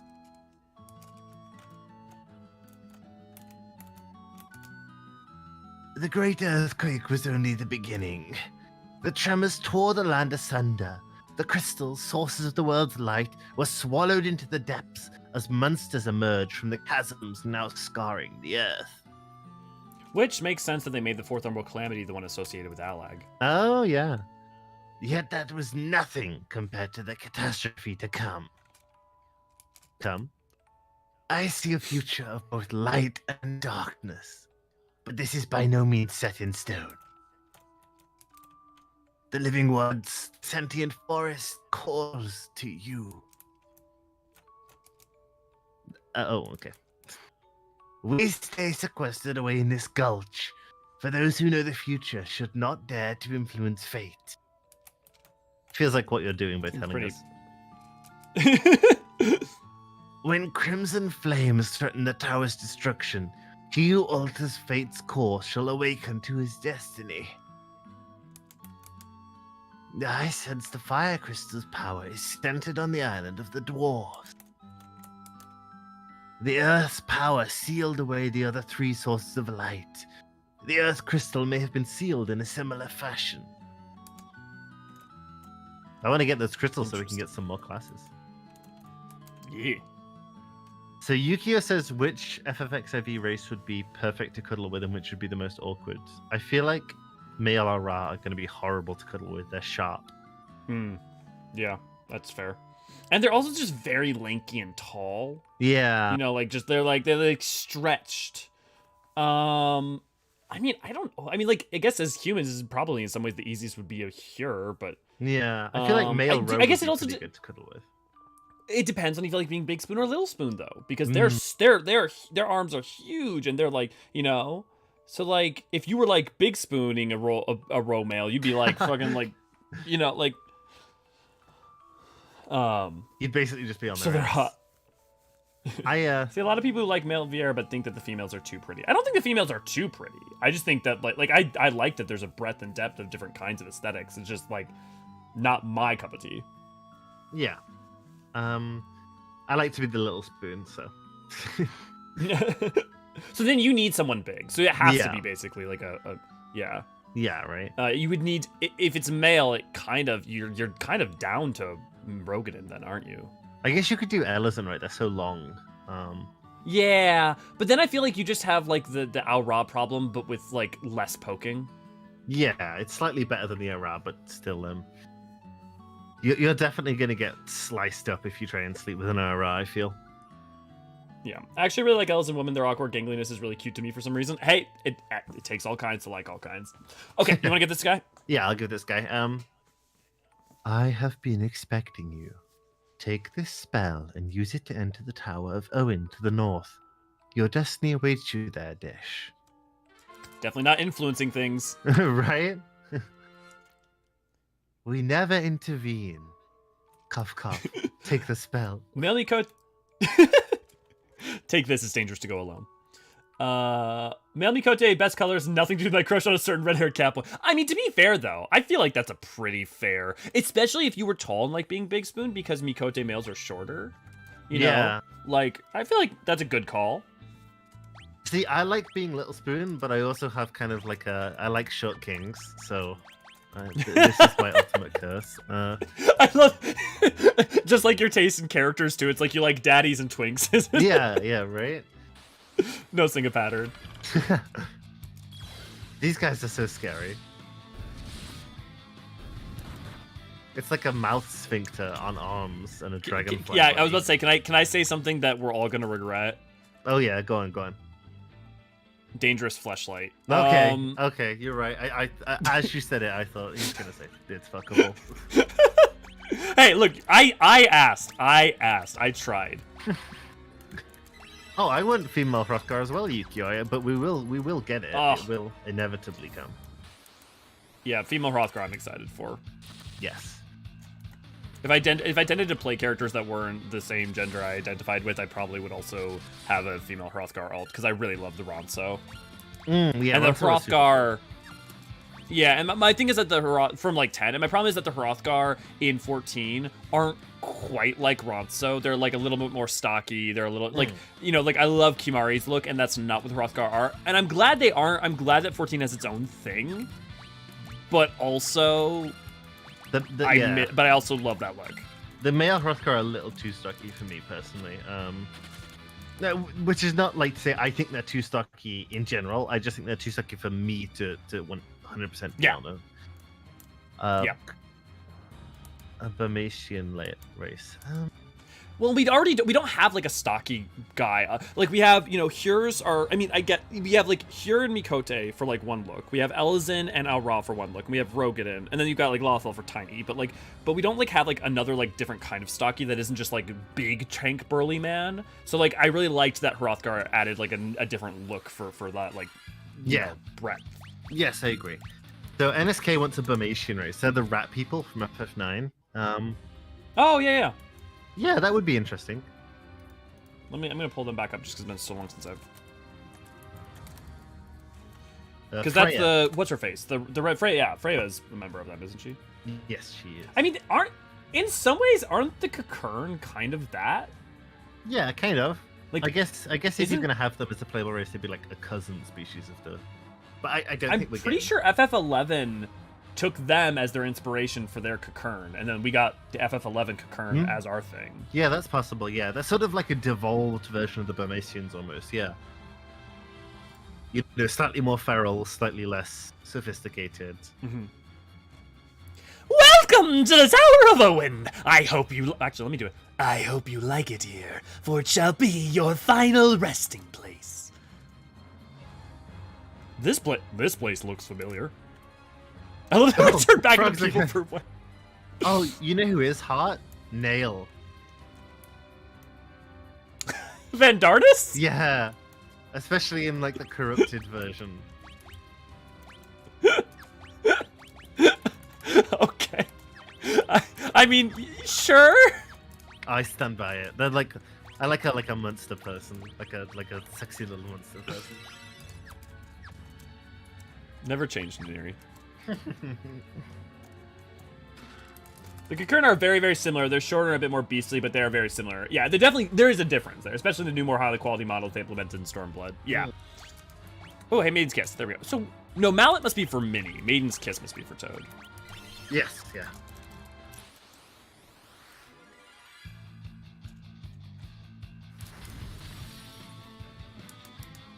AC, good to see you, glad to have you. What improvement Hrothgar have over Ronso? They have footwear. Can't convince me otherwise. Grinding on a wire with your bare feet like Kamari isn't going to hurt. I mean, like, I don't know. Think about they're on Mount Gagazet, right? And yet, you know, they seem to have developed perfectly fine for that. And dogs, you know, dogs will not have, you know, shoes and stuff. So Yeah. they seem pretty okay. Oh, Demins. No, nail them is definitely hard. Like this, the sneaky sort of aspect. What was I gonna say? I've completely forgotten.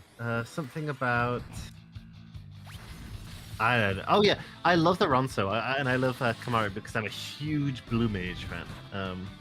Yeah, I love, you know, it's so funny because 10 wasn't my first Final Fantasy, but it was like my first one that I fell in love with, so I didn't have like as much of a breadth of knowledge of Final Fantasy before playing it, and I played it young, right? But the thing is that I didn't realize at the time that how every one of the characters in it is a combination of two other characters throughout, like two other jobs throughout. Like Yuna is Summoner White Mage, Orin is Dark Knight Samurai, Kamari is Dragoon Blue Mage. You know, like it's just like constantly these combos. Yeah. And I love that shit. Yeah, it's awesome. It's really cool. Who do we think this is? Wait, I remember. I'm an ancient. Oh, okay. Oh, that's you just gonna say, okay. Cool, Dash. Cool. Is that a sword? Is that a weapon? Huh. Oh, it's yeah, a sword. it is. Oh, I bet only like. I wonder Dash if can Red use it or Mage. something. No, I bet it's a sword. I bet you that is a Red Mage sword because it's a Red Mage sword in 14. Yep, called it. Okay, all right. Cool. Thank you, knowing lore for spots the Sasuke enjoy.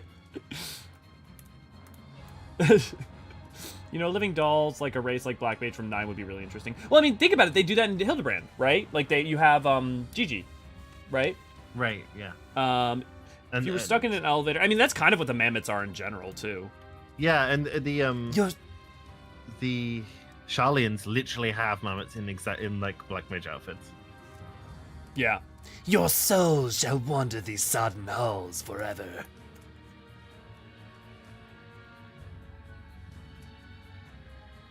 I remember now. There's a hidden switch on the 5th floor. It's on the 8th section of the wall from the left.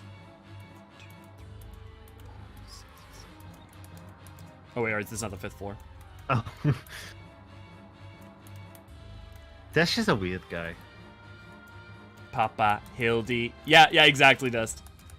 Speaking of, I was just recently rewatching the Eorzean Archons. I have a recap of the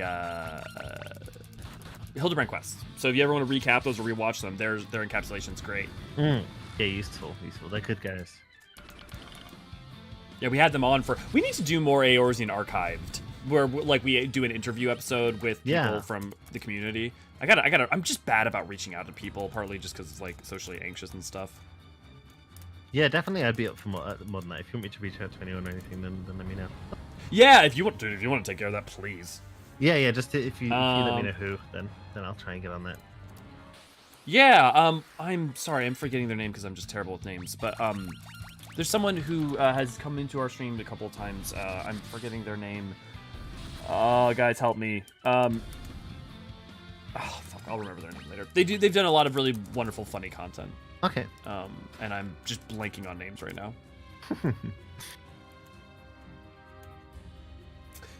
Yeah. Okay. They did a good job with story translation later remasters of 3 than the original. Think they did a good job with the story translation later remasters of 3 than the original. I mean, I haven't played the original in so long that I couldn't tell you. and also the original translations are pretty beloved. I would question. I also don't know if in the Pixel remaster if they're using which version, if they did a relocalization or not. So like, I would have to check that. What I would say is I think originally Syracuse was like syntax or like Syrtrax or like it was localized very strangely. Oh, interesting. Yeah. I do. Oh gosh, my brain is like a sieve today. Seriously. I can't remember anything that I was thinking of. What is the etymology for circus actually? Syracuse Tower? I don't know. That's a good question. We could check the Japanese. Mm. I mean, I know it's like based on the Crystal Tower, but circus seems like a distinct name. Here, Garland. I mean, it may just be like Rule of Cool. They named something in Japanese. Yeah, you could be right. I'm pulling up in JP. Give me one quick second.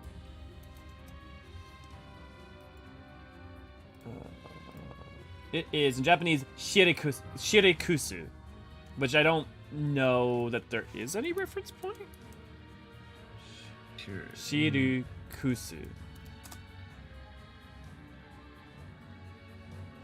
I'm not seeing any like historical thing, but it's all katakana, so there's not like a kanji or anything.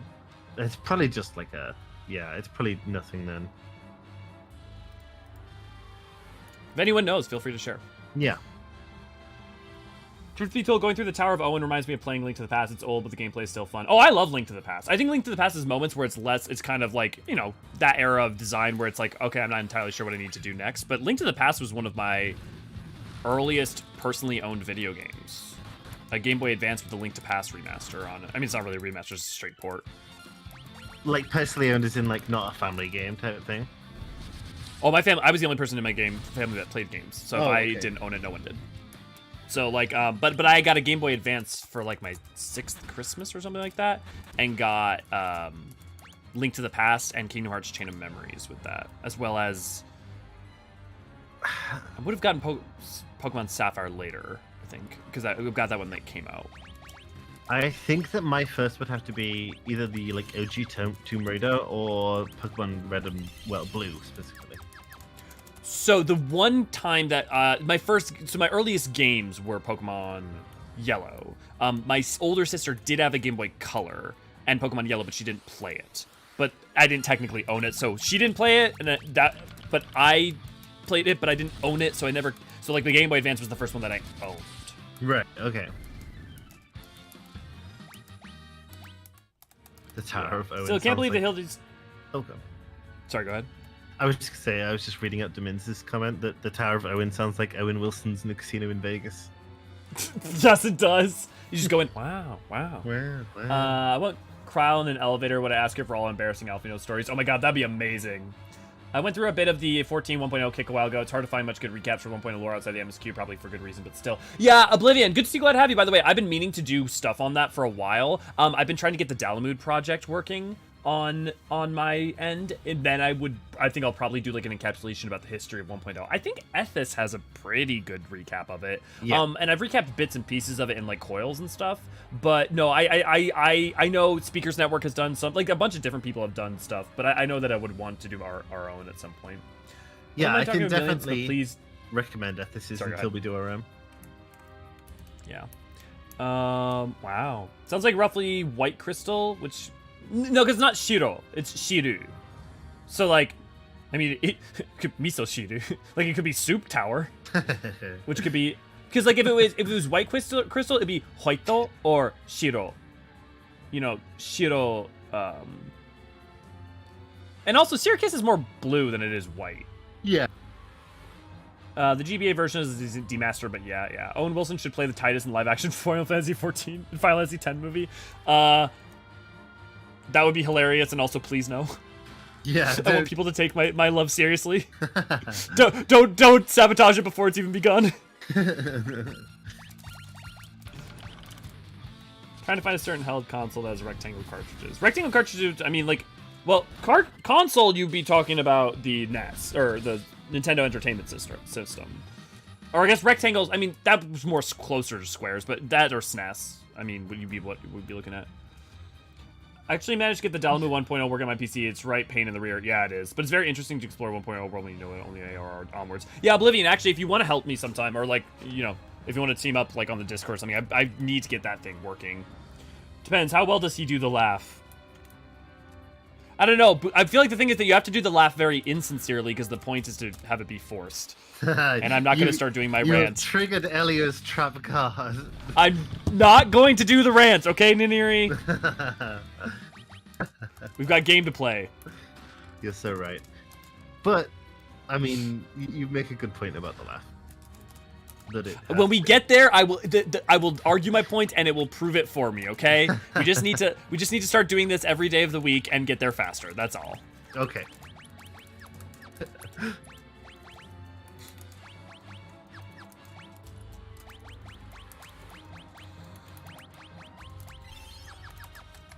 A Square Nintendo DS. The Game Boy SP?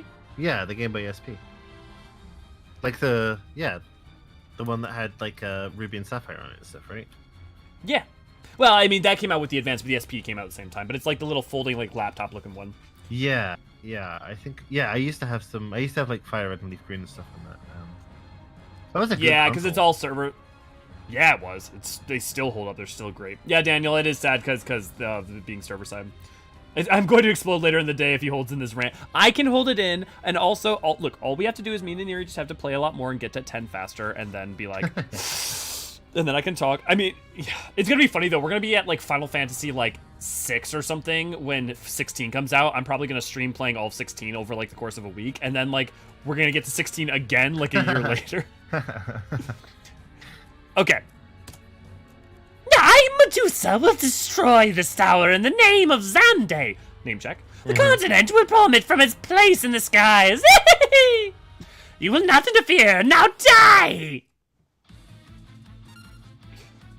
That's a very different look. Oh, wow. It's interesting because obviously Alag also has a great deal of Lamias in their employ. Oh, that's a good point. Yeah, right? I hadn't even thought about that. Yeah, you're right. I mean, they're the ones who created the Lamia Chimera that then becomes the Ananta. Yes. Sexy Ananta. Whatever you're into, Naniri. Whatever you're into. What? I love that you see here rectangular cartridges and you immediately go to the Wonder Swan. That's such a specific answer. That's amazing. Oh man, I kind of miss my GBA ASP now. That was a really good console, but aren't they like super expensive now? Yeah, because everybody has nostalgia for them and they're good. And I think the old Pokemon games, it's just what I'd want to play on them, were like even more expensive, like buying a physical copy of. Oh yeah. Because all of them hold at worst. The absolute worst Pokemon games hold their price. Though if you want to get a repo cart, you can get repo carts pretty easily, and the repo carts have come a long way. Yeah, I guess that makes sense, right? And they were pretty good back in the day as well, so. Yeah, I mean, the problem is that the sticker reproduction and the case reproductions weren't on point, but now they've gotten a lot more on point because of things like 3D printing and all sorts of stuff. It just makes it a lot easier to do small batch and still do well. The flames lick and flare wildly. An explosion looks imminent. No, don't go near it. I remember now. I'm one of the remaining ancients, the watchman of this tower. I was only supposed to awaken if something happened to the tower, but I was like asleep for so long, my memories were scrambled when I woke up. I forgot my purpose. A watchman of the tower waking up to his memories and recollection of his purpose from the past. Okay, yeah, interesting. Is Amon. This doesn't look good. Or Graha. You know, I'm just thinking about like, you know, the watchman of a tower recollecting his duty, now seeking to seal it away. I think I know how to stabilize the flames, but I can only do it from the inside, the reactor. I have no choice. This tower's the only thing keeping the continent afloat. If it blows, we'll fall right out of the sky. This is farewell. Thanks for all your help. That's... Desh, stop! You'll die! That's really bad design. Making it so that your furnace can only be repaired inside. This is my destiny. Don't worry, once I repair the furnace, that whirlpool should stop as well. Then you can search the Dwarven Island. That's where you'll find the file crystal. Once I'm in, I'll warp you all outside. It's been a blast! Literally. Now then, here I go! Oh my god! How is he repairing it? Oh god, he just ran in. Dash! Yes, AC. Graha's ancestor was indeed Desh. Yes, we were talking about that earlier.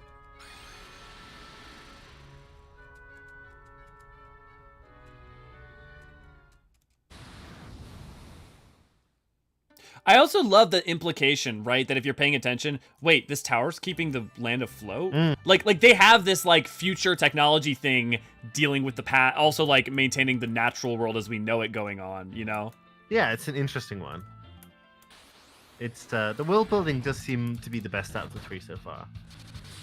Yeah, and it's interesting to see where the world building so far makes me think of 14, right? And about the way that like the foundation of the world is really built on the advanced powers or technology of the past. Yeah, like a precursor civilization type vibe, which I guess is not particularly unusual, but it is interesting. Yeah, and I guess it's just also interesting to me with Final Fantasy because of how hard Final Fantasy goes into the fantasy and also the sci-fi science fiction elements at the same time. Yeah. Thank you, V. Yeah, what's these Scantily Clive Archivists? Well, we don't have those yet, but sign up for our Patreon anyways. It goes a long way towards supporting us, allows me and Naniri to do this whole thing. We want to get to a point where Naniri can go full-time as well, or at least partial time, but we have to, sadly not quite there yet, but we're going to work on it. Night, Yukio! And then, yeah, does anyone want to see Deadpool, by the way? I'd love to see Deadpool. Okay, I will get us a Deadpool in one quick moment. Good night, Yukio. Sleep time. If you want to go look up where the Dwarven city is real quick while I do that. Yeah, well then.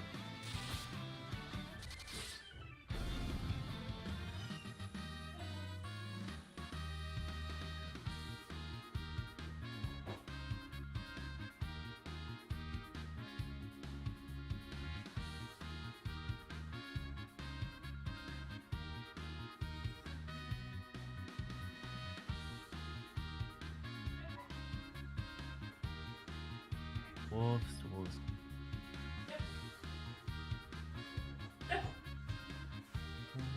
Okay, I know where they are.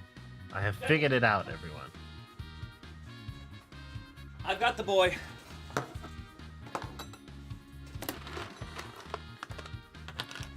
One, two, three. Oof. Oh. He was outside. He was going to the bathroom. Baby. Sweet baby.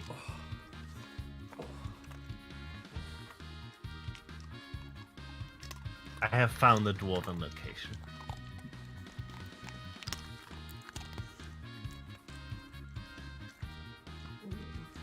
Oh, you're very wet. You're very wet, you know that? I will give my dogs a kiss as well. You just won't be able to see it. Oh, good boy. Oh, the amount of times we'll be recording end talkers and your dog will start whining in their sleep. I know, right? Okay, so other way. Go back. You see that island that's shaped kind of like a crescent above the Yes. Yeah, it's on there. It's at the on the That's south the of the dwarves? island. Yeah. I also have pie. Oh, Thank you what to type one of of my pie? lovely French silk, the best kind of Ooh. pie. Thanks to one of my amazing, awesome, lovely partners, who on Pie Day, 2 days ago, was like, "I'm gonna go get pie because I heard Elio likes pie." Hell yeah. So it's like a chocolate pie, or like a really smooth chocolate. Yeah, it's like a very smooth, like light, fluffy chocolate with like whipped cream on top and like a dessert pancake crust. Okay, that sounds pretty good. It is real good. Your cat is a menace. Oh, hi, buddy. Are I'll you give you ready for lolly hoes? Oh, where's Bean when you need them? Right. Oh. Lolly ho! That's all you. Lolly ho.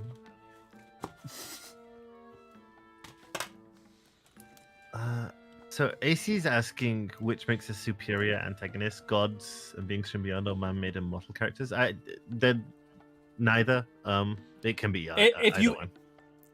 Yeah, and it also how you want to define an antagonist. The thing is that if you make God, here's my argument: don't make gods personal. Like, in general, I mean, like you can make their affronts personal, but if you treat a god like it's just a person, you know, like just like the scale and scope of an individual, and like that level of power and awareness and cognition, I think it defeats the point of making them have that kind of power unless you're going to be making a story about the juxtaposition of extreme power within the cognition of a person. Yeah, but yeah, I think that's the only way to make it work is to specifically have it be like, you know, like as a sort of way of almost decrying or lessening the gods. Yeah, and so like to my metric, I think Neri's right that it super depends, but I think you want in general, I would say I like it. I prefer it when you make your antagonists something that are relatable and on the level of that can be more personal, and then making the abstracted maybe thematic threat or omega threat or reference towards nihilism or something like that, the like more meta antagonist, something that's powerful or impersonal. But I don't think it's as simple as just using that all the time and that's the only way to go. Yeah, no, I don't think there's no one thing that makes a villain good. Yeah. You could do any kind of villain, or almost any kind of villain, and it make it good. Yeah, it's about making sure that it's like the proper antagonist for the story and for the, you know, your protagonist, right? Yeah, yeah, and for the, you know, the themes you're exploring and stuff like that. I'm excited for our next class bunch. Yeah, what do we get in it next? I wonder. Ooh, shall I have a quick look ahead? Did you get 3.14 feet of snow? In FF, it wasn't a man-made or person or a god usually, not always, but usually. It was man-made or a person or a god usually. Yeah, but if it's man-made or a person or a god, what else is like there? most of the. All right, so, like, what else even exists? Fire crystal jobs are ranger, knight, nice, thief. I think we actually already got thief. Scholar and geomant. Oh no, geomant is 3D. So ranger, knight, thief, yeah, I know scholar. Okay, ranger, knight, thief, scholar. Knight is literally paladin is knight in 14 and JP. Yeah. Ranger. What do we have that constitutes ranger? Like I feel like bard, pretty much. Yeah, it's basically just archer. Yeah. I think they are exclusively just bow focused in this. They're not like nature magic. Yeah. And then scholar is scholar, so. Yeah, so yeah, scholar in this game is very you know, it's essentially what's that spell called? The yeah, it's just Libra. It's just Libra as a class basically. Oh, okay. In this case, as a force of nature. Yeah, I guess that's fair, right? That is the other primary form. I guess the thing, though, is that they usually depict, like, even in 9, even when they have a force of cosmic nature, it's usually depicted more as deific, rather than Here's my thing. If you take something like, I don't want to spoil 14, but let's say 9. What's the fucking thing from 9 called? Necron.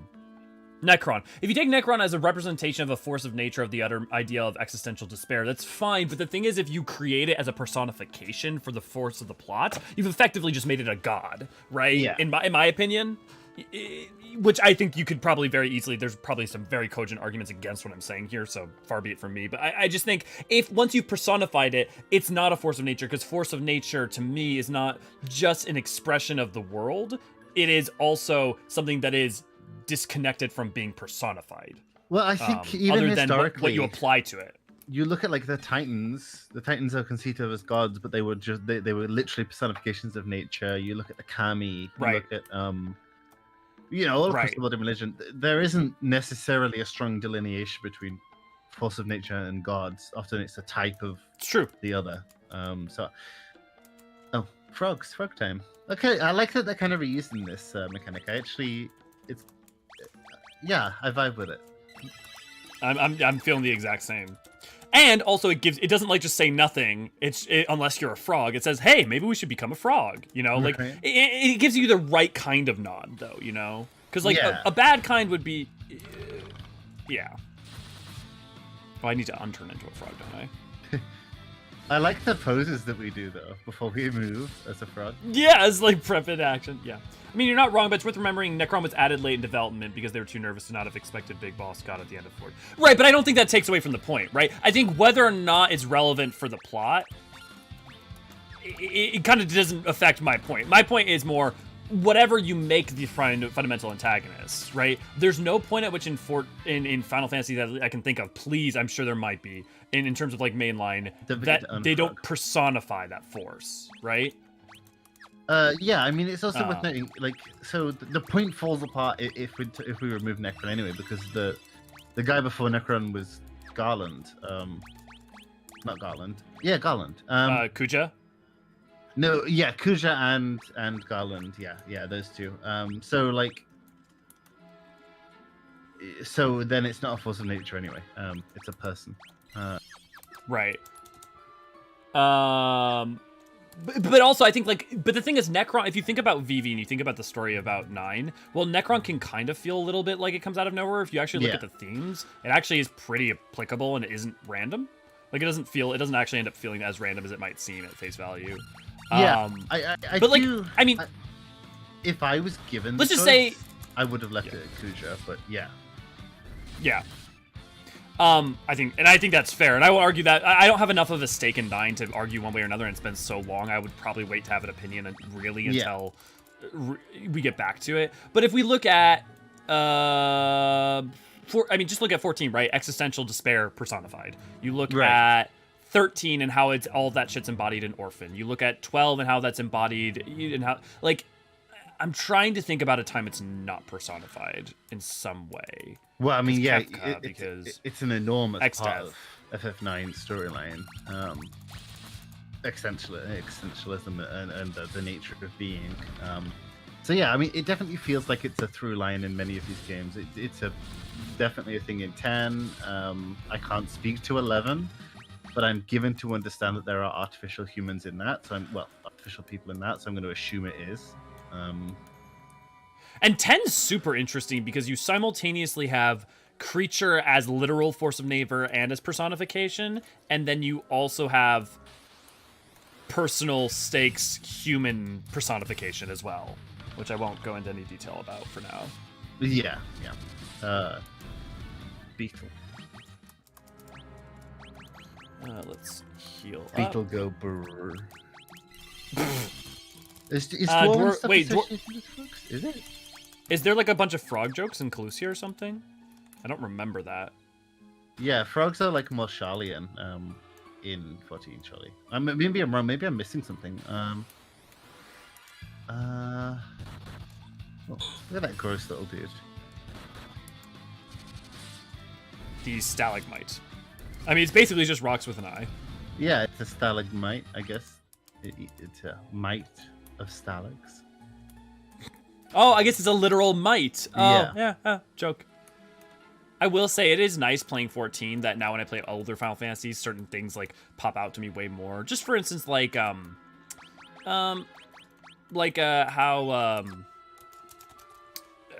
Sahagins. Like I never noticed Sahagins before I played 14, and now I'm like, Sahagins. Yeah, You know? that's a fair point. Oh yeah, NSK, that's true.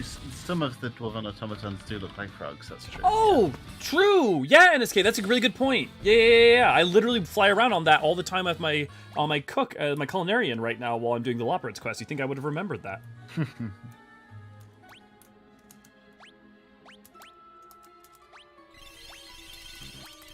So what mythical creature are we gonna fight next here? It looks kind of like a Gust. Okay. Oh, stay back! Get away from the horde if you want to keep your life. I should probably do something more like Hulk Hogan, like, Oh, brother. I'm gonna show you a good time, brother. why is he? Wait, okay, he's holding a snake. Why is my brain remembering snake, throttling a Is snake? he Hercules, right? Gilgamesh? Or Gilgamesh? Oh yeah, it could be. Well, there's got to be something there. Isn't Hercules? Or maybe not be Hercules. I know that the Disney film does that, but it may be a different. No, you're right. story I'm Hercules, thinking when of. he's a baby, kills a snake. What is he supposed to be? Huh. I'm gonna go with fucked up Hercules. Yeah, okay, that's fair.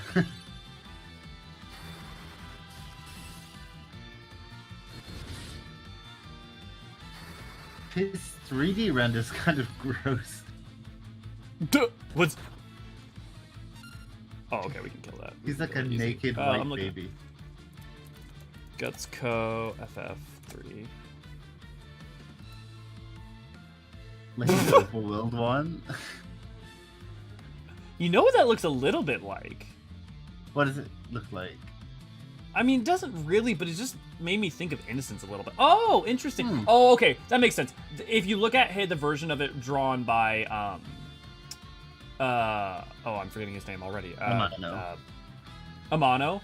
That's why they made it look like they did. But what's interesting about the Amano version is it has the little like purple. He's like an inverse version of Rubicante, you know, because Rubicante has like the red with the like the white and purple like marks. Okay, yeah. But Yeah, he's got.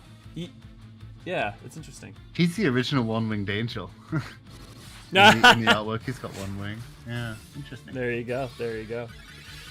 It's going to be so much fun when these FF stories start to get more complicated and you guys start analyzing the narratives. Yeah, it's going to be really, really fun, Daniel. I'm really looking forward to it.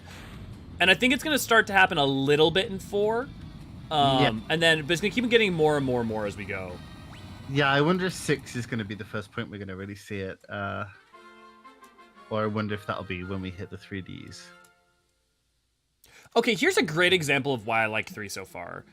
I found this Horn of Ice, right? And we found this little thing. We found it because I went exploring and felt like I wanted to go explore. What the Okay. Well, that's like a glitch texture. I wanted to go exploring, and I found this little cave. I'm like, oh, we're going to go check it out. And then we went and checked it out, and it was actually the way we were supposed to go, right? That we would naturally find the way we're supposed to go just by exploring is, They're robots, they're tanks, they're weapons. They have their tanks. Do their tanks have a lot? I mean, they're green, I guess. It has frog motifs on it, but I wouldn't call it a frog. Yeah, but I mean, even if it's frog motif, I think this still keeps reporting the weapons. Yeah, but yeah, AC, I guess that's probably what's going on. I'm a fan of him being named as if he's a budget version of Guts. Yeah, I am being followed by a noodle raven, it seems like it. 5 has a lot to think about at points, definitely, but 6 is probably going to be where you really start going to town, if I had to surmise. Yeah, it'll be interesting. It'll be interesting for sure, because my memory of 6 is not seeing as much more complicated than 4 or 5, but in terms of, like, how much there is to discuss. But at the same time, I mean, just even having your villain succeed in certain ways. Yeah, I guess it's true, yeah. Yeah, and I feel like the character writing is a little more complex in that in 6 as well. Yeah. But I think you're probably right. I think 7's going to be the one that's like there's going to be a lot to pull apart for a ton of reasons. Partly just because like 7 also takes some like paying attention. Yeah, I'm really Maybe we should make to see how I feel about 8 as someone who has historically not liked 8. Yeah. Well, in the context of playing it the way we're playing, I think is also affecting a little bit how I experience them. In a good way for the most part, right? Where they're just like, it's not just about being more charitable, it's more about really weighing the pros and cons. It's always fun to have someone to bounce something off in regards to sort of critical reception. Right. Well, and especially, I feel like, I don't know about you, it's hard, it's really hard for me to enjoy engaging with people who like just genuinely just don't like something and don't really see a lot of value in it. Just because like even if I don't like something, I kind of like get a lot more joy out of trying to like see what someone likes, or like I get a lot of joy out of that, whereas I don't like I can enjoy being critical, but I struggle with there just not being anything to hold on to of good, you know, like trying to celebrate it where you can as the baseline. I think I would summarize it as, giving it a chance, give it a fair shake, Yeah. Someone who just doesn't want to like something is just not fun to go through that with. But someone who's going to, accept it for its flaws. AC is asking, how would you describe Amano's art style? And has mentioned that they think it has flavors of French Nouveau, which I definitely agree with. You can see the Nouveau influences in Amano's art very clearly. Japan loves its French architecture and art style, I'll tell you what. Yeah, I'm trying to think of what other influences I could see in that. You know what's interesting about Art Nouveau is how much Art Nouveau shows up in 14s. Like, think about, like, the original pictures of Nafka and stuff. Like, there's a lot of that, like, the cards art. Like, there's a ton of art. If I can, sorry. The ancient civilization is Art Nouveau. Yeah. So definitely some of that, like, if, for those of you who don't know, I'm pulling up the card art right now just to show you guys what I mean. Very much in that very similar styling. I'm gonna look up his influences. Yeah, Art Nouveau. Okay, that makes sense. Wood block print. I mean, it definitely. Yeah. I see a lot of like Japanese like ink block or wood block. A little bit of that in there. I bet you it's just a plethora of that kind of stuff. Yeah, I feel like you can even see some influences from the other stuff that he worked on, like Speed Racer. I know he worked on Speed Racer a bit, and I could see some elements of that, like old style anime in some of his more simplistic works of art. Mm-hmm.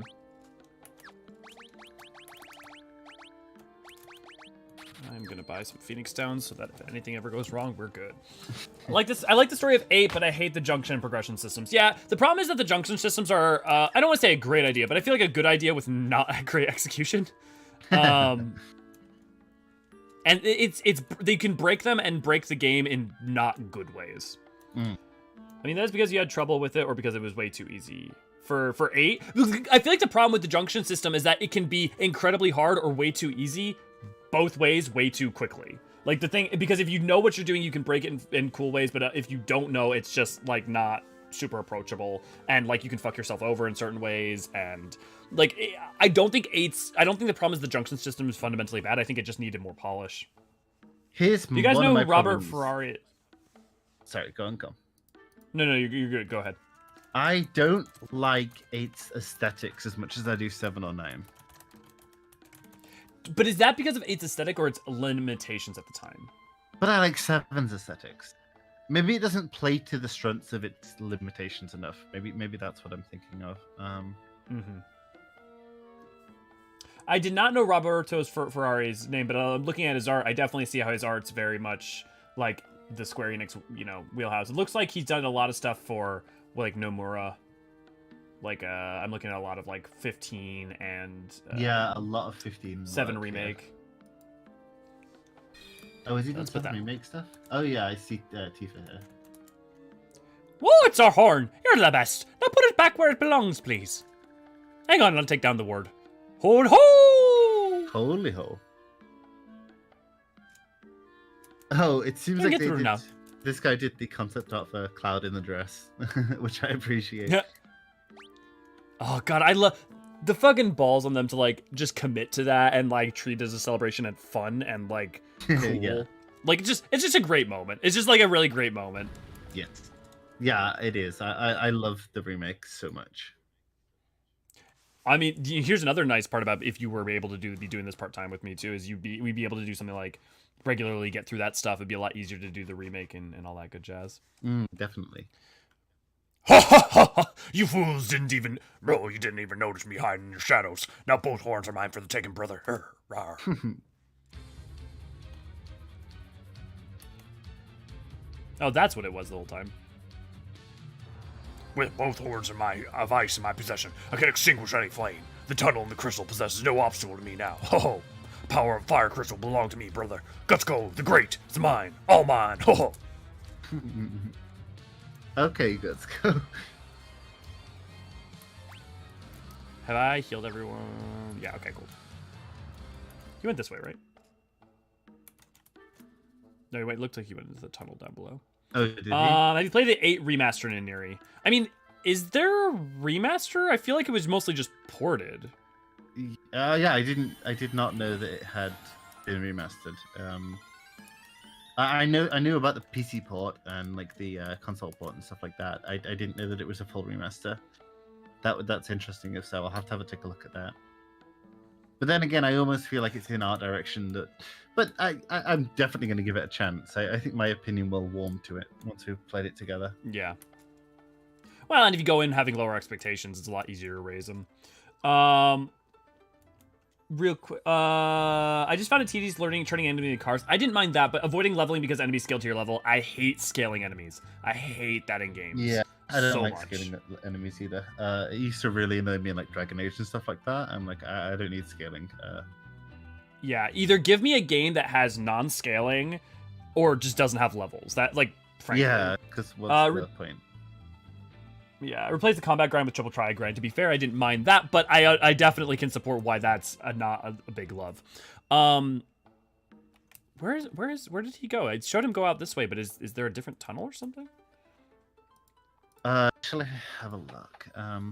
Oh, I also looked up, and Ferrari trained in the same art studio that Amano did, which is interesting. Oh, that's interesting. Right, where you fight him again. Buy a handful of magic keys. Intention blue. 2 magic keys, you'll get all the chests in Argus Castle. Back of the Dwarven Hollow. Talk to the these bots and get your second set. Back of the Dwarven Hollow. Talk to the Center Dwarf. The other Ice Orb will be stolen. Go to the Molten Cave just north of the Hollows. Yeah. Okay. Okay. He did leave out that way, though. I mean, the thing is that, like, Nomura's no Amano, but I like Nomura probably more than I like Amano. I love Nomura's art style. I love how Nomura does eyes, too. Like, to be fair, though, also, like, I love Final Fantasy X, I love Kingdom Hearts and stuff, so it's, like, also no surprise I love Nomura's, like, but just, like, as a 2D artist, I adore, setting aside whether I like all of his 3D renders that have come out of his art style, I love Tetsuya Nomura's yeah, okay. I also love Nomura's art. I think it's... But I like Nomura's art more as concept art. Like, I prefer his work as concept art to what Amano does as concept art. But I prefer Amano's art as, like, art for the sake of art, if that makes sense. I think so. I think I'd agree. But yeah, I really love Nomura's concept art, because, like, his 7 concept art's really good as well. Yeah, I love his 10 art concept. I'm really any of his concept art's freaking banger. Less crushed for the PSX. Yeah, I'll say that, like, the graphics, having the visuals not crushed in some ways actually hurt it, because it's like you're closer to not being, like, if it's at least if it's PlayStation level, it's like, okay, it's of an era, but when it's like halfway to being better, it's like almost like I just want someone to just remaster this completely and like remake it completely, you know? Yeah. I don't know if I feel comfortable calling Nomura a bad writer. He's a flawed writer. Nomura does, historically, when Nomura writes a project solo, he doesn't do well. Yeah. That's what I would say. I would say when you put Nomura on a team, he's historically done pretty well. And been a part of a lot of good story writing. Remember, he was part of the writing team for 7 Remake, and people love that. He was a major part of the writing team for that. He was, and a lot of the good ideas and things that people like about 7 were also apparently his ideas. So right, yeah, exactly. Including most of the a lot of the changes. Like for him, he was arguing for yeah.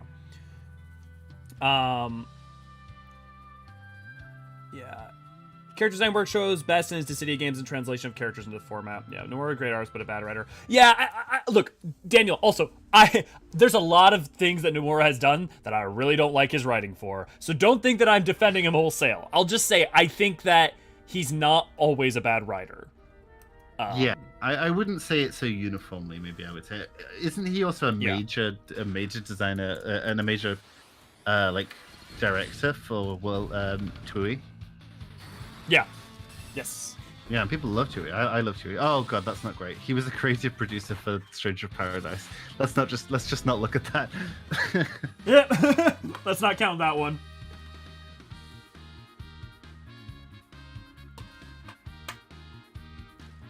Oh yeah, Vampire Hunter D. That's like peak Amano, yeah.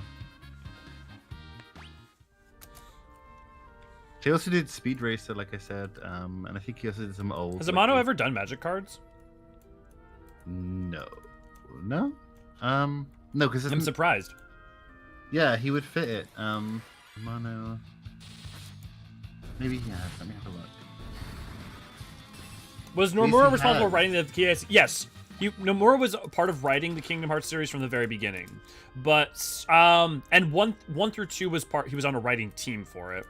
I'm trying to remember which ones he started writing solo, but I know Dream Drop Distance and 3 is like part of when that started happening. And notice that's Amano has an MTG. Thanks, Cub. Good to see you. Glad to have you, by the way. It's a Liliana Vest card. I'm gonna send a picture of it in the. Oh no, I know the Liliana Vest. Someone pointed that out to me. What I will say is I also have some. not quite a mono, but some Junji Ito magic cards. Oh, nice. Right now, my friend got that for me because he knows I love Junji Ito, and those are freaking awesome. Okay, I'm putting the Amano card art in screenshots and art within the Discord server. It's a nice card. Yeah, I think, I don't know, it was Des or someone told me about this, and I saw the Amano Liliana. And it's gorgeous. She's so perfect for his art style. Yeah, she does feel like a really natural pair for that. It was done as part of a collective sort of group of outside artists doing cards. Apparently, the Gundam artist did one. Oh yeah, they've done a whole bunch of those with a bunch of different artists. A lot. Apparently, the second biggest place for Magic after Americas is Japan. So like, there's a huge amount of Japanese artists who. I mean, that's how we got something like Kamigawa. Yeah, true. I do like the art direction behind Kamigawa. I think Amonkhet might be one of my favorite in terms of art direction. Nice. For Magic, yeah. I'm torn because on one hand I hate Phyrexia, but on the other hand I'm drawn to it. Like, I can't deny that I am. Elish Norn, sexy. Well, have you seen the Junji Ito Elish Norn? Let me look it up now.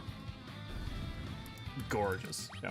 Mono did the artwork for Cuphead Japanese release. Wait, really? That's amazing. I need to see that. That's hilarious. Oh, the Junji Ito Elish Norn is kind of cool. Yeah, that's interesting. Oh my god. That's so perfect. Niniri, you need to look up Cuphead Amano right now. Okay, hold on. Let me have a look. Wait, is it? Oh, it's like Gajinka. Oh, this is so cute. That's really cool. That. I like the Satan as well. That's awesome. And Amano's really. I love it when you guys. Yeah, I love it when you guys reveal to me things I never knew about. Like, I'm just like, oh, and today I'm learning something new. Yeah, V, thank you. Yeah, join our YouTube channel. Hit the join button next to the subscribe button to become an Archon. Get emotes. The more members we have, the more emojis we get. You want more Deadpool, don't you? And beyond that, you'll also help us get it so that Niniri can also be part-time, which means more Niniri content, which I know all of you guys are quite a big fan of. Oh, hell yeah. Also, right now, we're working towards a Niniri drunk stream. So, yes. Once we fill the bar up, we will be able to do that. Did Yu-Gi-Oh really inspire? No, so did Magic really inspire Yu-Gi-Oh? I think it did in part, but I would be surprised if it is 93 and 96. So it wouldn't be surprised if that was part of it. But is there like an interview with the artist or the writer for Yu-Gi-Oh where that's like confirmed? I'm trying to have a look. Miss Chalice is legally distinct Terra and Amano's art style. You're not wrong. I totally see it. Oh, well, I mean, you can always pull it up yourself. We can't keep pausing for every piece of art, though, AC. Like, don't always, guys, like, to be fair, remember, it's okay for you to just pull it up yourself, too. Like, here, there it is.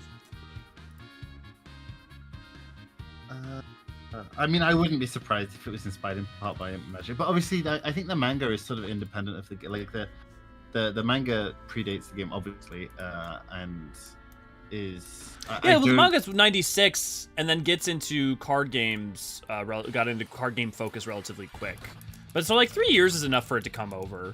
And like card games weren't a popular thing in Japan prior, really, not that I can think of. At least not trading card games, no. Yeah, not TCGs. I mean, TCGs really themselves. I like beer. I like hard liquor. Yeah, I like both. I also like I like wine. I'll drink. If your question is anything. what kind of alcohol Niniri likes, the answer is yes. Yeah, anything except for gin, unless it's slow gin, which I will drink.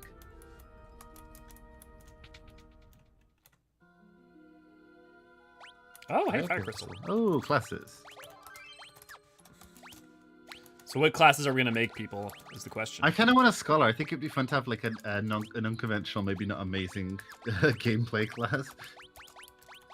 V, do you want to be the scholar? Because, I mean, currently you're red mage, but also I know how much you love scholar in 14. Yes, Daniel, but at the same time. Ho, brother! With the power of the fire crystal coursing through me, I'm unstoppable. Thing is, I can't tap into the true power of these flames so long as you goody-goodies stand in my way. Nothing personal, brother, but this is where you meet your maker. Ha! Got to attack with the formidable power of the fire crystal. Oh. Oh, wait, what? I guess Why is he just... He turned into it? Did he summon it? No, because it has his patterns on it, right? I guess you're right, but it's... I'm so confused. Okay, V, you're becoming the scholar then. Oh, I think the bonus is that Scholar can also use low-level white and black magic. Nice. Well, there we go. Perfect. Yeah, Barney. Barney really having a hard time. I kind of like his like magenta fire though. I do, yeah. I love you. You love me.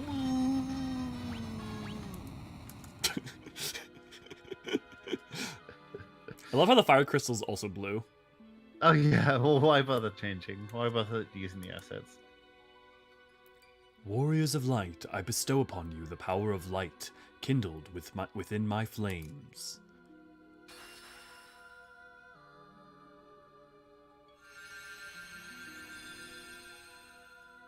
Well,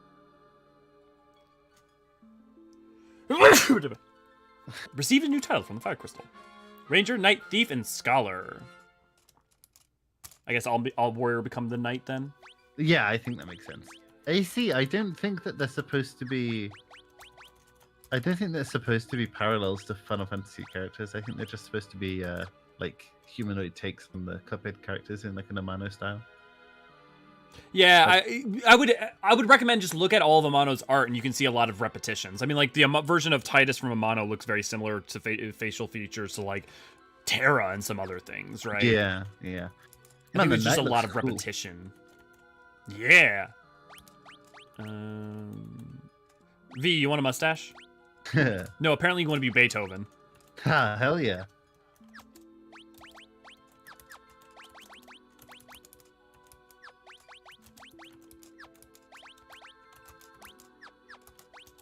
What weapons? I'm sorry, you do not scholars have a use? weapon right now. Let me look at what weapons scholars use. Scholars use. Do they use books? Yeah, they use books. I guess what else would we expect? Oh, they use Cognitum and Omnitone, just like in 14. Hey! Very yeah. cool. Even more references. Also, we should have been keeping a list. Yeah, I think that would be a very long list by the end of this, to be honest. The fact we don't have a Titus laugh at the emote in 14 is still criminal. I will support that should be an emote. I will give you that. I will hold umbrage and I will shout from the rooftops. Shout it from the rooftops if people try to tell me that is just somehow bad acting instead of literally the fucking point of that goddamn scene. Who's going to tank the boss if they're all tanking the floor?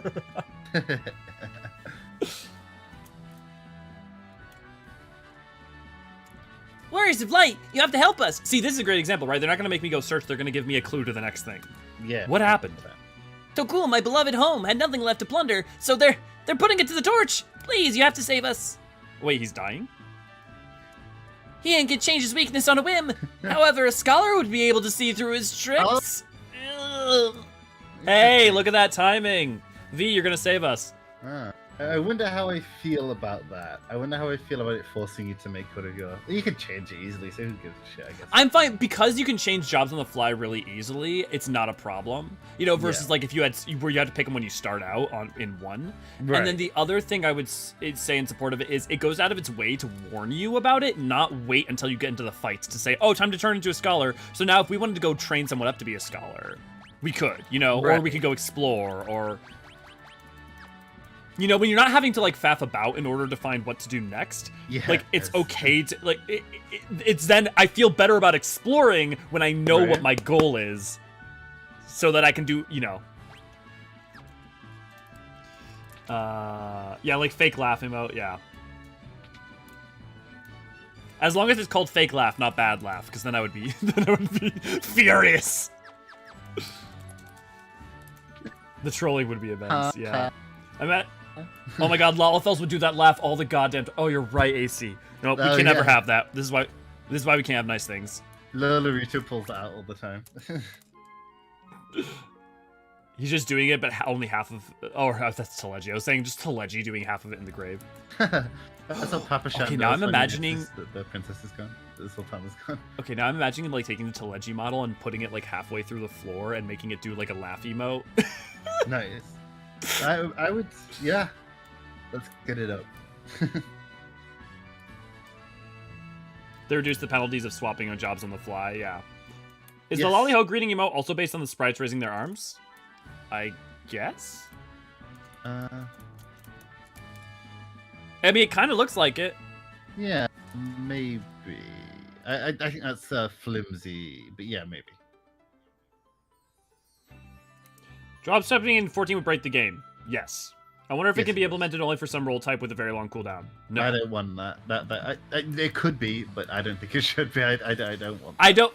Well, here's what I would say: is like I don't want it. So that, but also, if you were to implement that, you would have to retool everything else. You could make a job that has like 2 different forms. Oh wait, that was what Ass did, and then they got rid of that because instead of having diurnal and nocturnal. And if you want a greater difference than that, it's like it's an MMO where there's a trinity that matters, right? Like if you want to play a different role, just play a different, or you want to play a different job, play a different job within a role, right? Right. Like doing it on the fly yeah. is. As somebody who was never able to get into Guild Wars 2, I don't want that. I don't want the Trinity to go away. And as someone who played Guild Wars 2 and loved it dearly, like, you still didn't do different jobs on the fly other than Elementalist, I guess. Mm-hmm.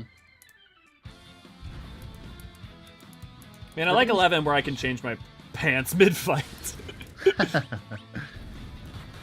Man, 11, I really tried to play that game. I really did. And it was like less clear than like 1 is. It was so obtrusive.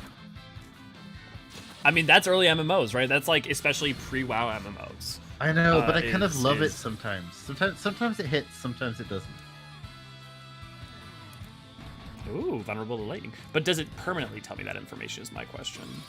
Because if so, V, you're about to be my favorite. Yeah, that would be nice, right?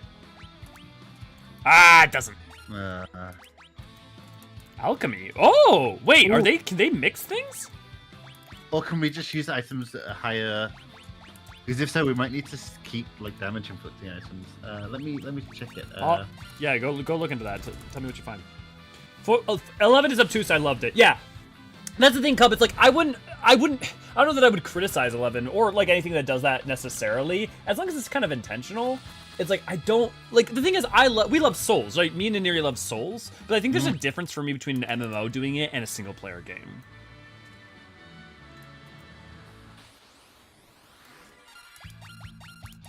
Okay, so any That's item used by a scholar, I think maybe only every healing item does double HP.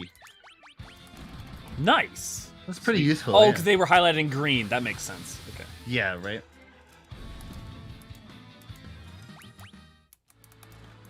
Yeah, no, I kind of love like early MMO jank. Like, I guess not pre-WoW, but like Guild Wars 1 fella jank, but like beautiful Yeah. for it. Yeah. Oh, I was guessing chemist for the new healer job, AC. I was on the chemist train big time after you meet those kids in the first. I'm on chemist for ranged DPS. If we ever get one. Yeah, I can fuck with that because it fits with the sort of supportive vibe. Yeah, and then like also like, and you know, you kind of like machinist. You could get like kind of you've got the like the mixing thing that we don't really have. No job really has that element of like thief, rogue, engineer, like the thing like, or in this case scholar, right, with the alchemy. But like that mixing, it could be totally a thing. Yes, yeah. No, I agree with you. I think it'd be really interesting, and it could almost fill some of the, and this is me speaking as a jaded old Astro player, some of the damage they did by taking away some of Astro's complexity. Well, Paladin's got Bulwark back. Maybe when they retooled Astro for 7.0, they'll bring back some of the complexity that you liked. I'm not betting on that, but I could see it in a new class. That would be I think what I'd prefer, because I feel like that's more likely. Daniel says we need an alcohol-based job, and I'm going to say, Daniel, any job can be an alcohol-based job if you try hard. Have you met I'm forgetting Gyat, the dwarf in the Quest. Yeah, good point. Gyat's a good representation for that. Oh, Can't move. There they are. Seize them. oh shit. Take that and that and that. Bring them along. Castle Hydaelyn is always in need of fresh servants. Okay. The chemist weapon, I theorize you could have it be like a chemistry, like a side satchel, or like something that's like it's at their waist, right? Rather than it could almost be like a scouting job setup, because like a scouting job's good, and it could be have a bunch of different doodads and bits and bobs as different ways to express like the cool different stuff. However, if they wanted it to be in their hands, You could do the you can come up with something. the old style scholar weapon, the like the little alembic type thing that the Yeah. used to use. Yeah. You could have it be there, but I kind of love the idea. Right, Of it I being a remember pouch. talking. Yeah. They can bring back belts. Yeah. Well, I guess so. I guess that is what I'm pitching, isn't it? Yeah. Bring back belts. I am King Argus, ruler of the castle north of the desert, but I can hardly call myself a king when all my subjects are missing. Well, you're also in Hydaelyn prison. cursed my Hydaelyn cursed my soldiers, you see, bending them to his will. Blast it all! He was one of my most trusted advisors. Are you all right, Your Majesty? I will be fine. What matters is that you find Hydaelyn and defeat him. Oh, that was nice That's of nice of Ian them. to put that. Yeah. The most powerful pot in the world. Oh. Okay. Take down Master Hydaelyn, you say? As his loyal servant, I will make this place your grave! Why are you in prison? You think we would have... I guess he's a warden? He's a very blue demon. We're gonna get your job leveled up, and then you'll be more useful, I promise, V. We will also buy you a book. When we can find one. I tried. Wait, is that Yeah. a little hole? Yeah! They're bringing back the mini again! Oh, I love Hell that. Yeah. Okay, everyone's miniaturized. Let's go! Oh, He's in prison to keep them in line. It's a dungeon within a dungeon. it's like a plant. Oh, I guess we're in the tree, right? Mm-hmm. What's this big, like, butt plug mango? It does look kind of like a giant butt plug mango, doesn't it? Yeah. Oh, that's not gonna go good. He's gonna kick my ass. Oh, okay. Well, it's not so bad. Yeah, we just need to use some spells, I think. Oh, yeah, Flea.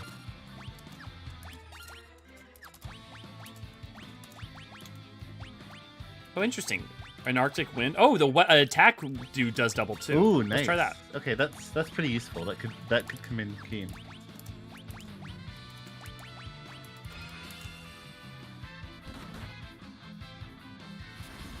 Let's see it be. Hey, Oh, nice one work, shot V. kill. He's Gaz and coming Mez with his through. German accent. I am Gaz and I am Mez and I will pump you up. King of the suspiciously smelly. Gross, but fair. Where is? There's gotta be Can't another click little on door. anything. Can we? Is there another mini door that's really hard to see? That would make sense, right?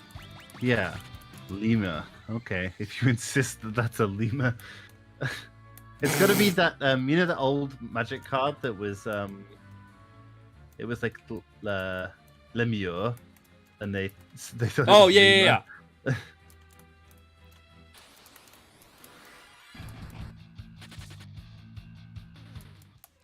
I wonder if Bye-bye, that's where demon. Lemure come from. Wait, think so, can you yeah. check if it's the same spelling? As Lemure for like Reapers? Yeah, let me check Like it out. Final Fantasy 14. Oh, there we go, I found it. Nice. That was a little more obtuse. I didn't like that one as much. It was a little more, but it's okay, yeah. Lemire's I mean, I do. There's. Oh, well, I'm putting my screen. You guys can't see that, but there's that little line thing across it that you can kind of use as an indicator. Yeah, it is the same spelling. Yeah, it's the same thing. Oh, I wonder if that's the inspiration for it.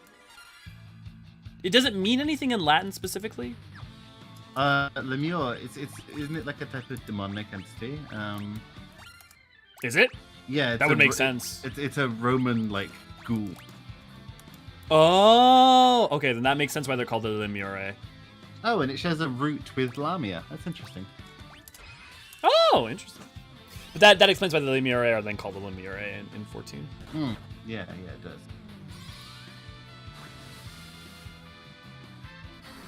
I mean, lemurs are pretty ghoulish when you think about it. Oh, I grew up with that show about a lemur. But, like, Zaboomafoo? Yeah. I used to Yeah, love that show. Zaboomafoo! Who else here is old and knows Zaboomafoo? Yeah, that was like my shit when I was a kid. I love that stuff. Man, lemurs are cool. Lemurs are cool. Especially when they got giant eyes. They're like ghosts of the forest. Yeah, right. Dez, good to see you. Glad to have you. I like that they're giving us an incentive to collect the damage items. Because we got Yeah. that's like a whole dimension to the gameplay, which I really appreciate. It does feel like the jobs are like, hey, what if we made a bunch of different ways to engage with the combat? And like again, like the other thing is that as long as there are really meaningful and clear ways to communicate to us that something would be particularly powerful Yes. and helpful, like the scholar thing earlier, I'm down for it. My problem Yeah. is when it's like you just are supposed to do that through trial and error. Yeah, that does get a little frustrating, to be honest. Oh, I think when we get some gear, we'll be really cooking on gas. And some class levels. Yeah. Oh, hey, Dullahan! It's a female Dullahan. That Oh, is. yeah. Ooh, I wonder if we'll get that style ever in 14. That would be cool. Well, probably less titty, but yeah, that would be cool. I mean, what? I don't think 14's afraid of that. You saw Novka. Okay, you got me. Whether they should or shouldn't be is not the question. Whether they are is Damn, V's doing some real powerful. work. V. Yeah, the claymation part of it. Watch, I also got to feed lemurs once. Aw. I got to feed a bunch of that. I know these aren't lemurs, but it just remind me. I was once on Arashiyama in Japan. And I just fed and there were just a bunch of monkeys there, and we just hung out and chilled. It was very interesting. Hell yeah. Arashiyama, is that the island between Shikoku and Honshu? No. Arashiyama is over by like close-ish to Osaka Castle. Oh, okay. It's a mountain that's very very close, again being a relative term here. Okay, I see. I think was Osaka or, actually I may be wrong. Is it near closer to Kyoto? It says it's close to Kyoto here. Yeah, I think that's what I'm thinking. Because I that in that same day I ended up taking like a Shinkansen to Osaka Castle, so I think that might be why. I mean, if it's near Kyoto, it's not going to be that far from Osaka anyway. Yeah, that may have been. Let me. Oh yeah. Okay, you know, no. That was the same day. Yeah. Durarara. Yeah. When I hear female Dullahan, I think of one in Durarara. Yeah. Yeah, the motorcyclist. Yeah.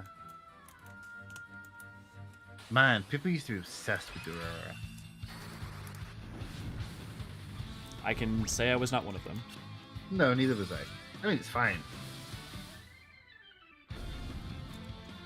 What I else was is there? obsessed with card games on motorcycles. Actually, that's not true. I never watched Yu-Gi-Oh! 5Ds.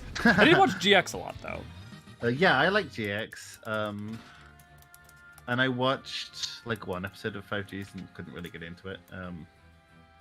I also love that, like, Kaiba's so extra that he created houses for each in ascending order for each of the Egyptian god cards, made Yugi the lowest and made his own highest. which is yeah. Such a Kaiba move. Wait, why is he and Tiny and what? He looks like Amon. Well, he does, yeah. The Amon originally of when course, they 'cause used he's his Tian, yeah.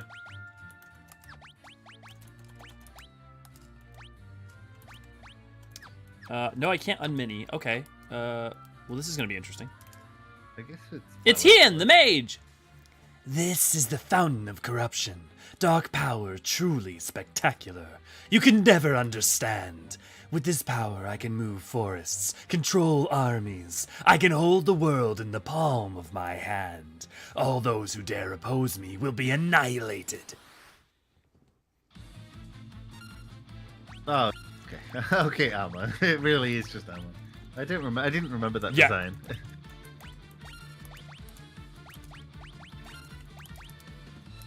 You know, I'm gonna have to actually, say wait, it. I need to... He's What? not serving as much as Amon did.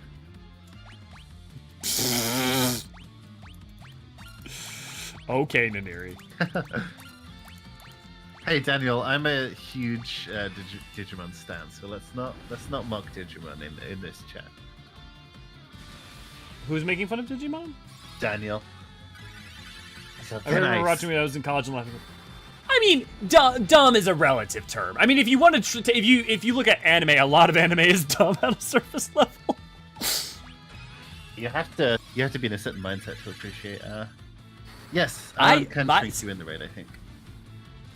I am the weirdo who oh yeah, he can he? Oh, I wonder if that's a reference. That's a really good point, AC. I'm the weirdo who my favorite season of Digimon is I think the 3rd or 4th, the one where they like have the scanner things and become the Digimon. Oh, really? You like is that Extros Wars? I don't know. I don't know for sure which is which, but like I was a big fan of that one. Which is surprising that I'm not more of a furry, frankly. Well, I can make no such claim.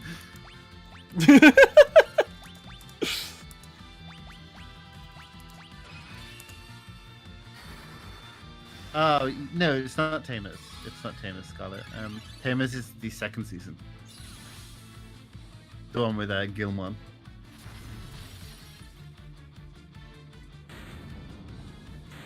Damn, V saving the day. Hell yeah, V. Frontier. Cool, Frontier. I will say the most recent season of Digimon, the Digimon Ghoul game or something, is pretty good actually. I watched a bit of it. It's pretty solid. Spinning out at the speed of sound. Okay, now I'm just thinking about Beyblades. Let's Beyblade. Yeah. There's a voice coming from the wall. Warriors, I thank you. Wait a minute, did the wall just speak? I am the Elder Tree of the Living Woods. Hien cast a powerful curse on me. X-Death? Thanks to you, that curse is now broken. I am in your debt. The Great Deku Tree? Before I head back to the woods, I will return to the humans locked within my walls, to where their roots began. Old Man Willow? The grandma from Pocahontas? Have a great one, Hunter. Have a good day. Thank you. Huzzah! Thank you. Confetti. It's a parade. Let us be off. The journey may not be smooth, but journeys seldom are. Can I point out we were still supposed to be minied? Like what? We went into. But okay, yeah, whatever. That's fine. That's fine. My dog is. It does look like a flying spaghetti monster. I'm not wrong, right? It does. You're right. Or it looks like a long-haired head from the back. In like a disturbing kind of way. Oh, it does, yeah. We have arrived, saplings. You may alight. Let's get down. Okay, if we're doing Ents, and away from Treebeard. It should be sad about not having any Ent wives to fuck anymore. Must you go so crass with Tolkien's greatest tragedy? At long last, I am back where I belong. Thank you. You saved our woods! How heroic! Darkness threatens to envelop our world. You have been chosen by the light to ensure balance is not upset. Take this with you. Use it to find your way when darkness blocks your path. Fang of Wind. The Fang of Wind. That feels like a manga reference. Hion's atrocities wrought havoc within my roots and trunk. I fear I must refuse visitors to these woods for at least a millennium while I heal. Warriors, you have my thanks. Now go and dispel the darkness of the world. You are our last hope. Dope. Goodbye.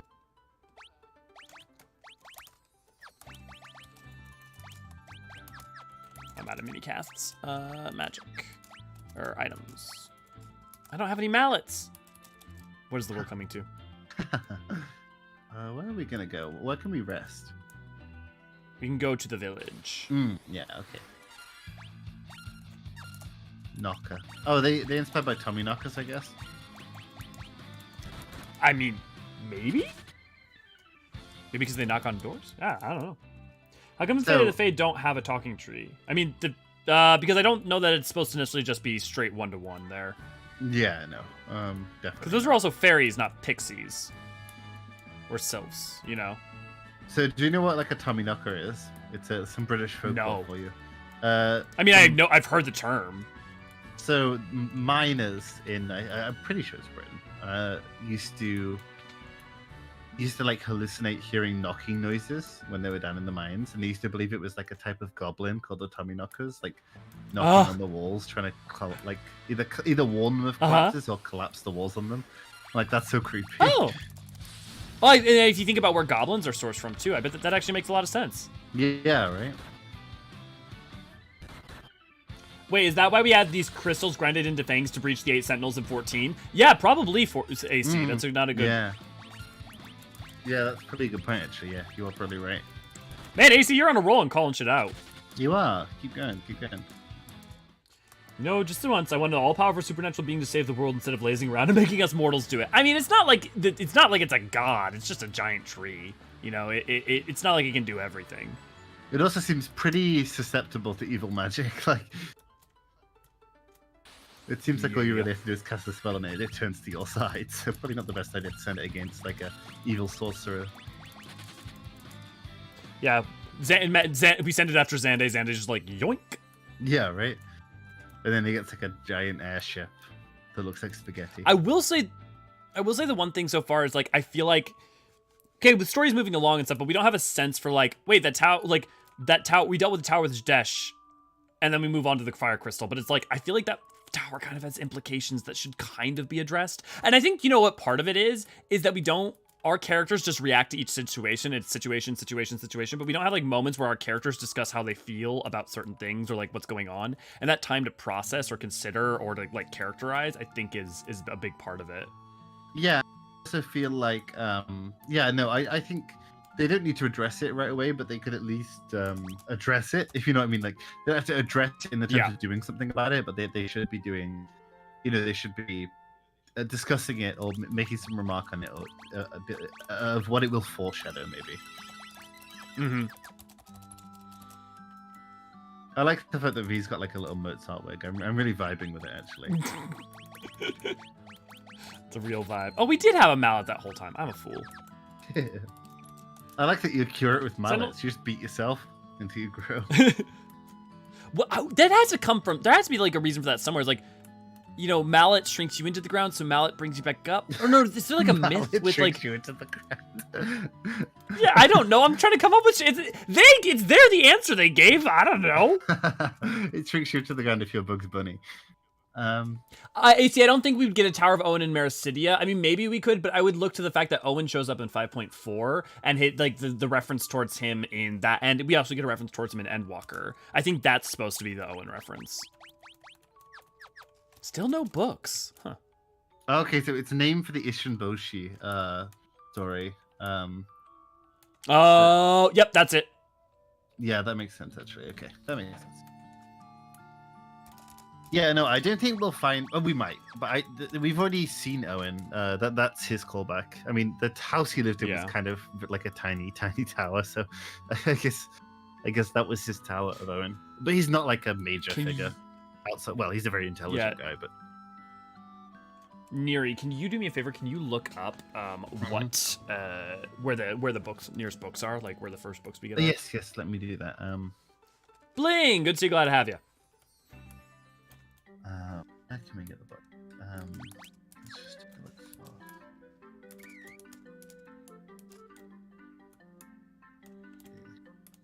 Oh, wait. What?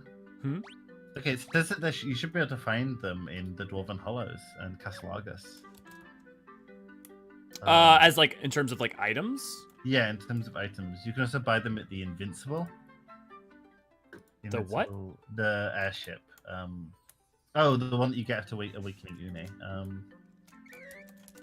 Okay, so you can find it in Dwarven Hollows. Let me have a look at and Castle Argus. Actually, Castle Argus is probably going to be easier to find it in, right?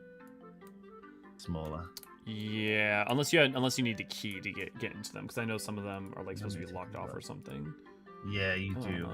Or thief. If we have a thief in our party, we can get in. Oh, okay, cool. We'll just do that then. Yeah, okay. That's useful. That's nice that you can. I wish they told us that, but that's nice that you can do it. Here's why I'm okay them not telling us. There's more than one option. Yes. If that was the only way to do it, I'd be frustrated. But because you can, there are keys you can go find. Like, if there's multiple options, then it's like, okay, discovering of one is like more reasonable, you know? Yeah, that's fair, actually. That's I'm getting me mallet. Oh, Eustace. Oh, now I'm thinking about Courage the Cowardly Dog. Oh, Courage the Cowardly Dog is so good. Did you ever watch that show? Yes, of course. Yeah, it's a good show. Spooky. I didn't. Yeah, definitely. When I was a kid, I didn't watch a great deal of it, but I've consumed sort of more of it now that I'm grown up. Mm-hmm. I do love that, like it's just... Typhoon Boom, wind. Typhoon Boom. Do you know where it happened to say? Yeah, the right tower on the rooftop. The right tower on the rooftop. Oh, we also get a special scholar room from that place. The right tower. How to get? Yeah, okay. Well, I think it means like the top right tower, but how do I get to that tower? Is the question. See, because there's a staircase behind me. Okay, let me see if I can find a map. I want to meet the person who came up with the idea of having a giant chicken replace horses in their fantasy game. I mean, I think there's some documentation about that, about who came up with the chocobo. But have you ever seen, Daniel, it could have been a lot worse. Have you ever seen the original Amano chocobo?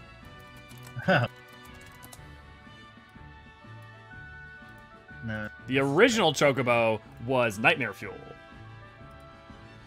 Because this is almost what we got as a chocobo. So I think we should be rather glad we ended up getting what we got. Wait, how the hell?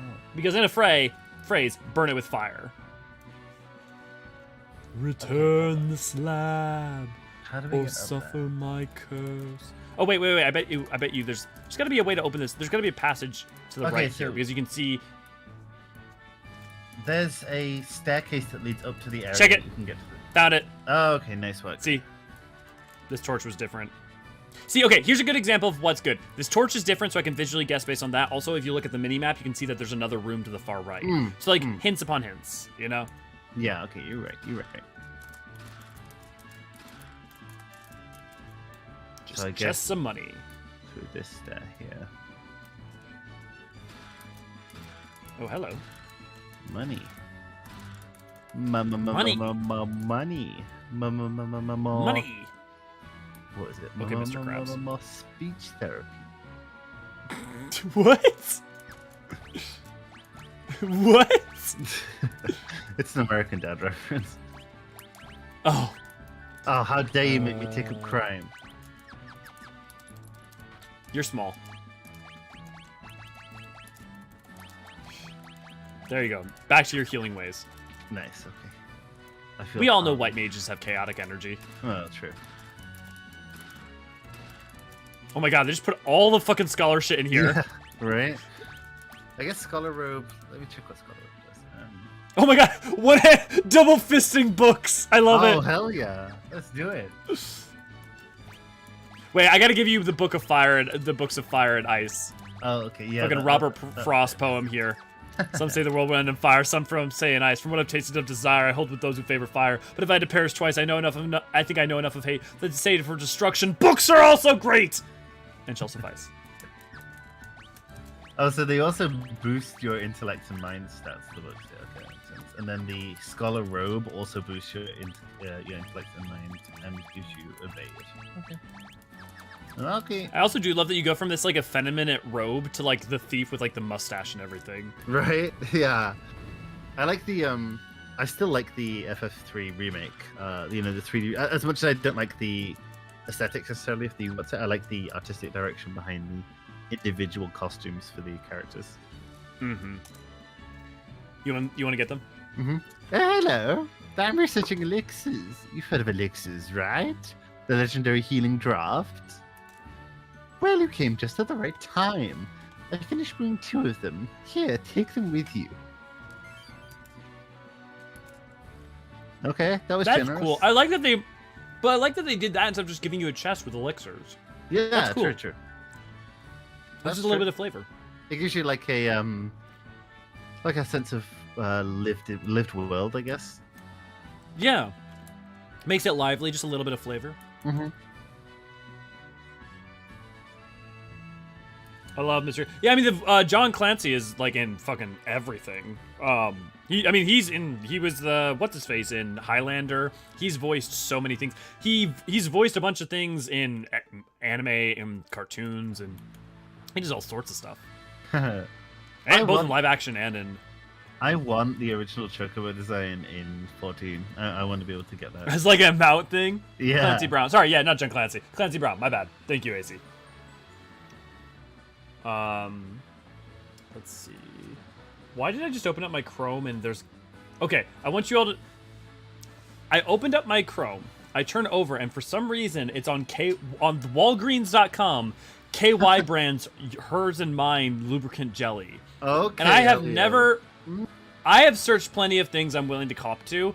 I did not type this in at any point, and I don't know why I'm on Walgreens. So, I figured it out. You know why?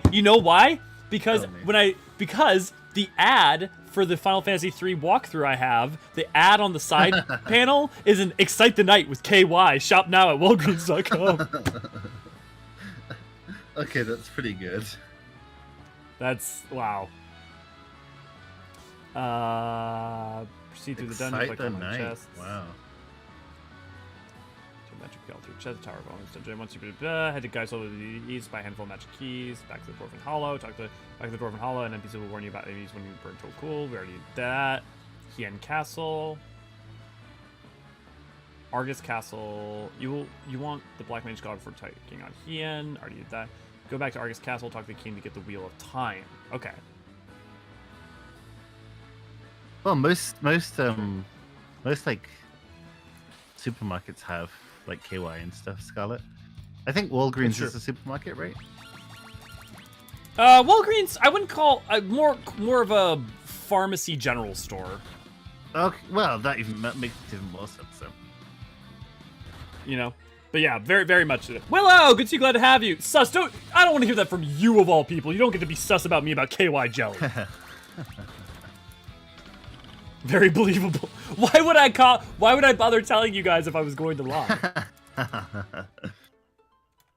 Tut. I don't know any pharmacy that doesn't have lube. No, I wouldn't think so.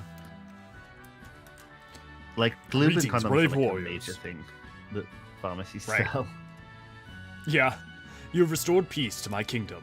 You know not the depths of my appreciation, or the amount of lubrication and condoms that Walgreens sells. Please accept this in return. It is a Wheel of Time, a book series, a device said to have been constructed by the ancients. It has been in my family for generations. Take it to a man named Sid in Canaan. Oh, you are already acquainted. Then I will spare my explanation. Go to him now, warriors. Okay. Sid really gets around in these games. Like, everyone knows Sid. It really does. It's so interesting to me, like, this intercession of, like, time travel. Like even it was in Final Fantasy 1, they have like time travel and like all these things that are not Tolkienian aspects of like fantasy, like the mechanical, the time travel, the like it, and their repetition throughout 14 and other Final Fantasies. Like it's so much funny. The more I play, especially like 3, like I always remembered things from 3 and how much 14 was in, like how many things from 3 were in 14 in a like direct sense, but like in a vibe sense, there's a bunch of repetition. It's so clear that people who grew up loving this game ended up working on 14, which is the case. Yes, definitely. Trying to think about what sources of fantasy could be drawn from this, like that would constitute this kind of atmosphere. I mean, let me think. Yeah. Maybe some like Ghibli films even. Yeah, but Ghibli films would have been contemporary. I mean, we know that Laputa, right, becomes an inspiration for a bunch of stuff. Right. When did Laputa so this is 90, right? 1990 is this, and Laputa isn't like 88 or something. Castle in the Sky release date. Oh, no. 89. So. Yeah, 86 in its original one, apparently. Oh yeah, 89 in States. Yeah, 86. Okay, so that makes sense that Laputa would have had inspiration. Yeah, Nausicaa in 84, less direct, I guess, but yeah. Star Wars is time travel now, but that came much after, much later. Well, I mean, yeah, it also depends on who you want to talk about books and stuff, and also like the World Between Worlds is a different thing. But yeah, Willow has never done anything wrong. She's innocent. Innocent. The only thing Willow's innocent of is innocence. Car repair places cell loop. Buddy, if you need car loop for when you're getting up to, you're either doing something very wrong or very impressive. Beautiful NSK, beautiful.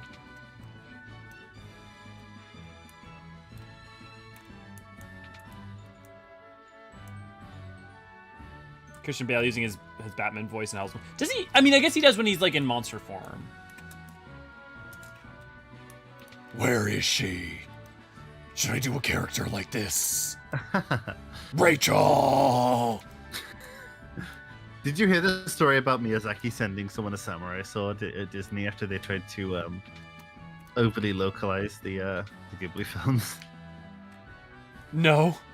Yeah, he sent them a samurai sword and he said, please do not cut, like, he said, like, it was after they'd, like, ruined Nausicaa. Did they ruin? I didn't feel like they ruined Nausicaa. Is there like a specific thing that people have outright? Yeah. No, I think they really changed some of that. Hold on, let me find the actual facts of the story before I speak on it.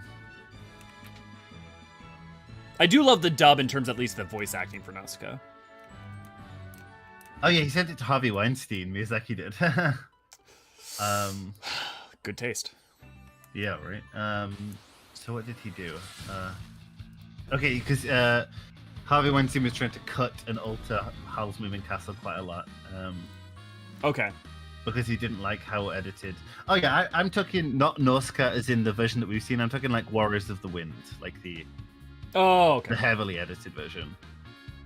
Yeah, I've never seen that one, so. Am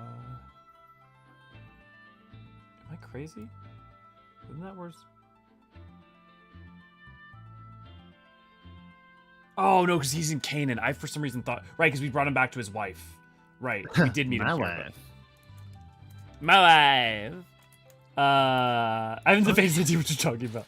Sure you don't, Willow. Restaurants also have lube tube. It's called olive oil. Macy, what the fuck are you up to today? I appreciate it, AC. The voice didn't crash your YouTube. Sorry, Raven. Jesus. Y'all need a horny bonk. If only Lady was still here. I forgot about how Middle Eastern inspired some of the names of the villages in this place is. Wow, I'm illiterate. I'm just not gonna tell her about Dash. Oh yeah. This is canon, right? Yeah, this is canon, yeah. He burned himself Definitely to not death. K-Lid. Elio's internet go boom? No. Not on my end. No, you're still good on the call. Did we It just go seems down? for Raven. Oh, okay. It's just No, refreshing and it's back. Okay. Yeah. If only we had the Wheel of Time! Robert Jordan's great book series. It's quite entertaining. Oh, hello. Wait, fuck, what's his name? Yeah. Oh, yeah. That's right. I'm doing. Mistborn, Stormlight Archives. I Uh, almost said Neil Stevenson. One of the most prolific fantasy author, American. Brandon Sanderson. This Wheel of Time, Sanderson's. With this, I can make you a new airship. Sanderson, thank you, V. all right. I'll do my Sid, shall I? Just as. Yeah, go for it. Okay. Just a sec. I'll make the Enterprise to find this airship aboard. Back in the jiffy. I wonder if Ursula K. Le Guin was an inspiration for any of this. Probably. Finished? Well, you want an explanation? Press the confirm button to convert the ship into an airship. You can only make landing on water, so be careful. Sorry, I couldn't remember how to get it to land on solid ground. Huh? That seems to be a repetition that Sid's struggle with. Competent? Yeah, well, that's true, yeah. Struggle with landings. Yeah.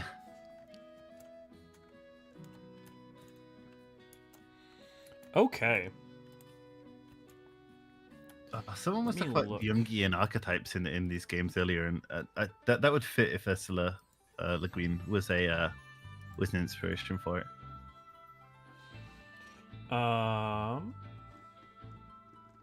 much time you got left? I Before was we pass thinking we out. were going to go into like half past, Okay. but you know, whatever. Just because this is actually, you cannot do much in the flooded world when you get first get there. Head to the wreck ship northeast. Okay, we can start. We can pause here if you want. Yeah, I'm just thinking like this is a good place to stop because like there's gonna be like major stuff from here on out for the next couple bits.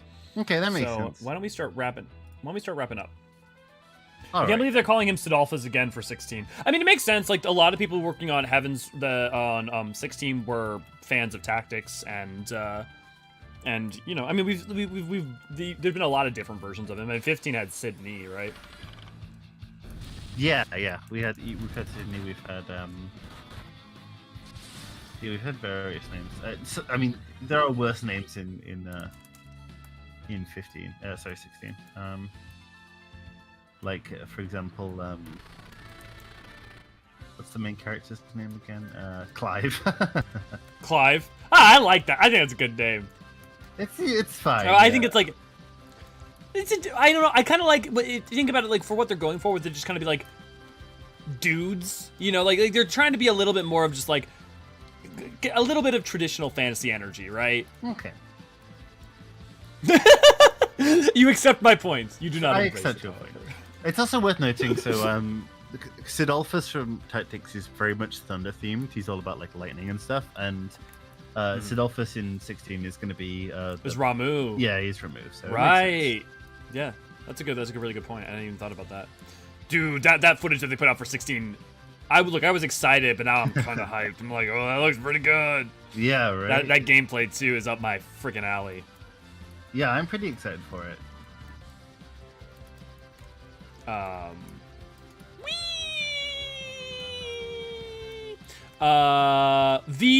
Would you like to do some of the wrap-ups? And Naniri, do you have any final things you'd like to touch on for this week? What I want to touch on for this week, you know, if your friend tells you to turn into a frog and jump into a pool of water, don't trust them. Fair life advice. Beyond that, so as well the Ilbert's VA, so imagine being Sims playing sloppy. It'd be funny if they had at least a reference to that, definitely, I see. More that the action gameplay might be too hard for someone like me with horrible reflexes. Daniel, what I would say is that there's there's a couple things. One of which they talk about how they have like a story mode for like an option for it gives you a bunch of like early like equipment and gear that gives you extra buffs and boons. The other thing I would point out is that you will be able to grind and to just like let you take it at your own pace. I think if you're someone like me who wants the hardest form, it'll be an option there. Like there'll be a way to engage with it that way. But that I think all the conversations with the devs have been very clear that they're very mindful of the people who are worried about that, and that there's going to be tools for you to be able to use. Yeah. Don't despair just yet. I wouldn't imagine that it's going to be prohibitive, even for like people. Even if you don't do a massive amount of grinding, I don't think it'll be super prohibitive in its difficulty level, unless you seek it out to make it so. Yeah. Like, I know I'll probably want difficulty from it, but, you know, difficulty is also always weird when there's leveling mechanics, right? Because, like, if a game has leveling mechanics, it means that there's inherently a built-in form of mitigation of difficulty, like, just as part and parcel. So unless you're doing, like, a level 1 run-through, which is not even necessarily how the game's intended, there will always be a way to modulate. And then if there's gear, there's a way to modulate. And if there's, it's only a game that's boss rush where there's no equipment and like you just have to get good and learn to fight or die. Sekiro. That's the only time there's, yeah. And Sekiro even still has some things too, because like Sekiro, you can get the prayer beads. You can get like there are mitigating things. Yeah. But definitely of their games, that is by far the closest to that. Yeah. Man, it looks it's pretty cool though, actually, to be honest. As someone who didn't love 15, someone who didn't love 15. You can't just traipse all over my prize veggies. Huh. You just did. I just did, and you just did. I don't think that's a guy, and I don't know what she's doing to her sheep. She's not Welsh. I tend this flock. I always forget you're British sometimes. And then, of course, you're gonna fucking shit on the Welsh. Wow.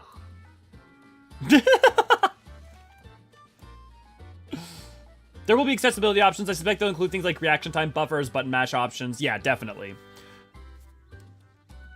There's just a handful, but that's the job, I suppose. Come back here, you woolly nuisance. Oh, that reminds me of, Andon. And the Andon sheep. Oh, yeah.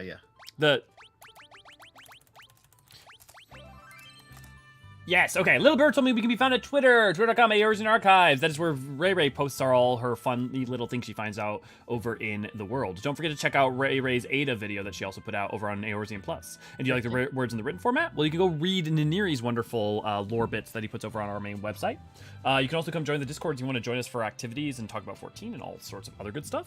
Friendly reminder, please follow the rules the moderators lay down, and also try to put, like, for instance, screenshots in the screenshots and not elsewhere. Want to see Scantily Clad Archivists? Well, we don't have those yet, but you can support us with our Patreon, where you can get your name in the banner above my head as well at the end of videos, and all sorts of other goodnesses beyond. However, the content that we put out is always free. I say that with confidence because the gameplay is being co-designed by DMC team guys, and they've been doing their staff all over the DMC series for years. They know what they're doing. Yeah, and like, the DMC5, the guy directing the combat for 16 is the DMC5 guy, and beyond that, they've like just stated their desire to focus and have those things. So definitely give yourself a chance, and also if you find like the beginning a little hard, like, just wait, and you'll get to pretty early. You'll probably get to a spot where you can grind and train and what have you, and you'll be able to get good. And also, don't think you have to be like doing it perfect from the get-go, right? Like, part of the point is that you can like improve over time. I will say part of the things I don't like about turn-based is that I don't feel like I can improve over time. I feel like I'm just kind of sitting there pressing buttons. I guess it's pretty flat, yeah. Yeah. But yeah, with all that said, Neri, we got me and you got some recordings we got to do. Yeah, we do. So we're gonna be doing that. Beyond that, though, before anyone said otherwise, I licked the like button. Thank you, Blink. So yes, don't forget to lick the like button before you head out. But I have been Elliot Forsharon, and I've been Neri. And we will see you guys next Thursday. Also, don't forget, Monday and Tuesday we have MSQ stream. Wednesday we put out new videos. Thursday we have these streams. Friday we have Lore Book Club on occasion. Sometimes we take a little bit off. Saturdays we have the community streams. And Sunday, I apparently am supposed to take a break. I do not. He does. Have a good night, everybody. Have a good Cheers. night.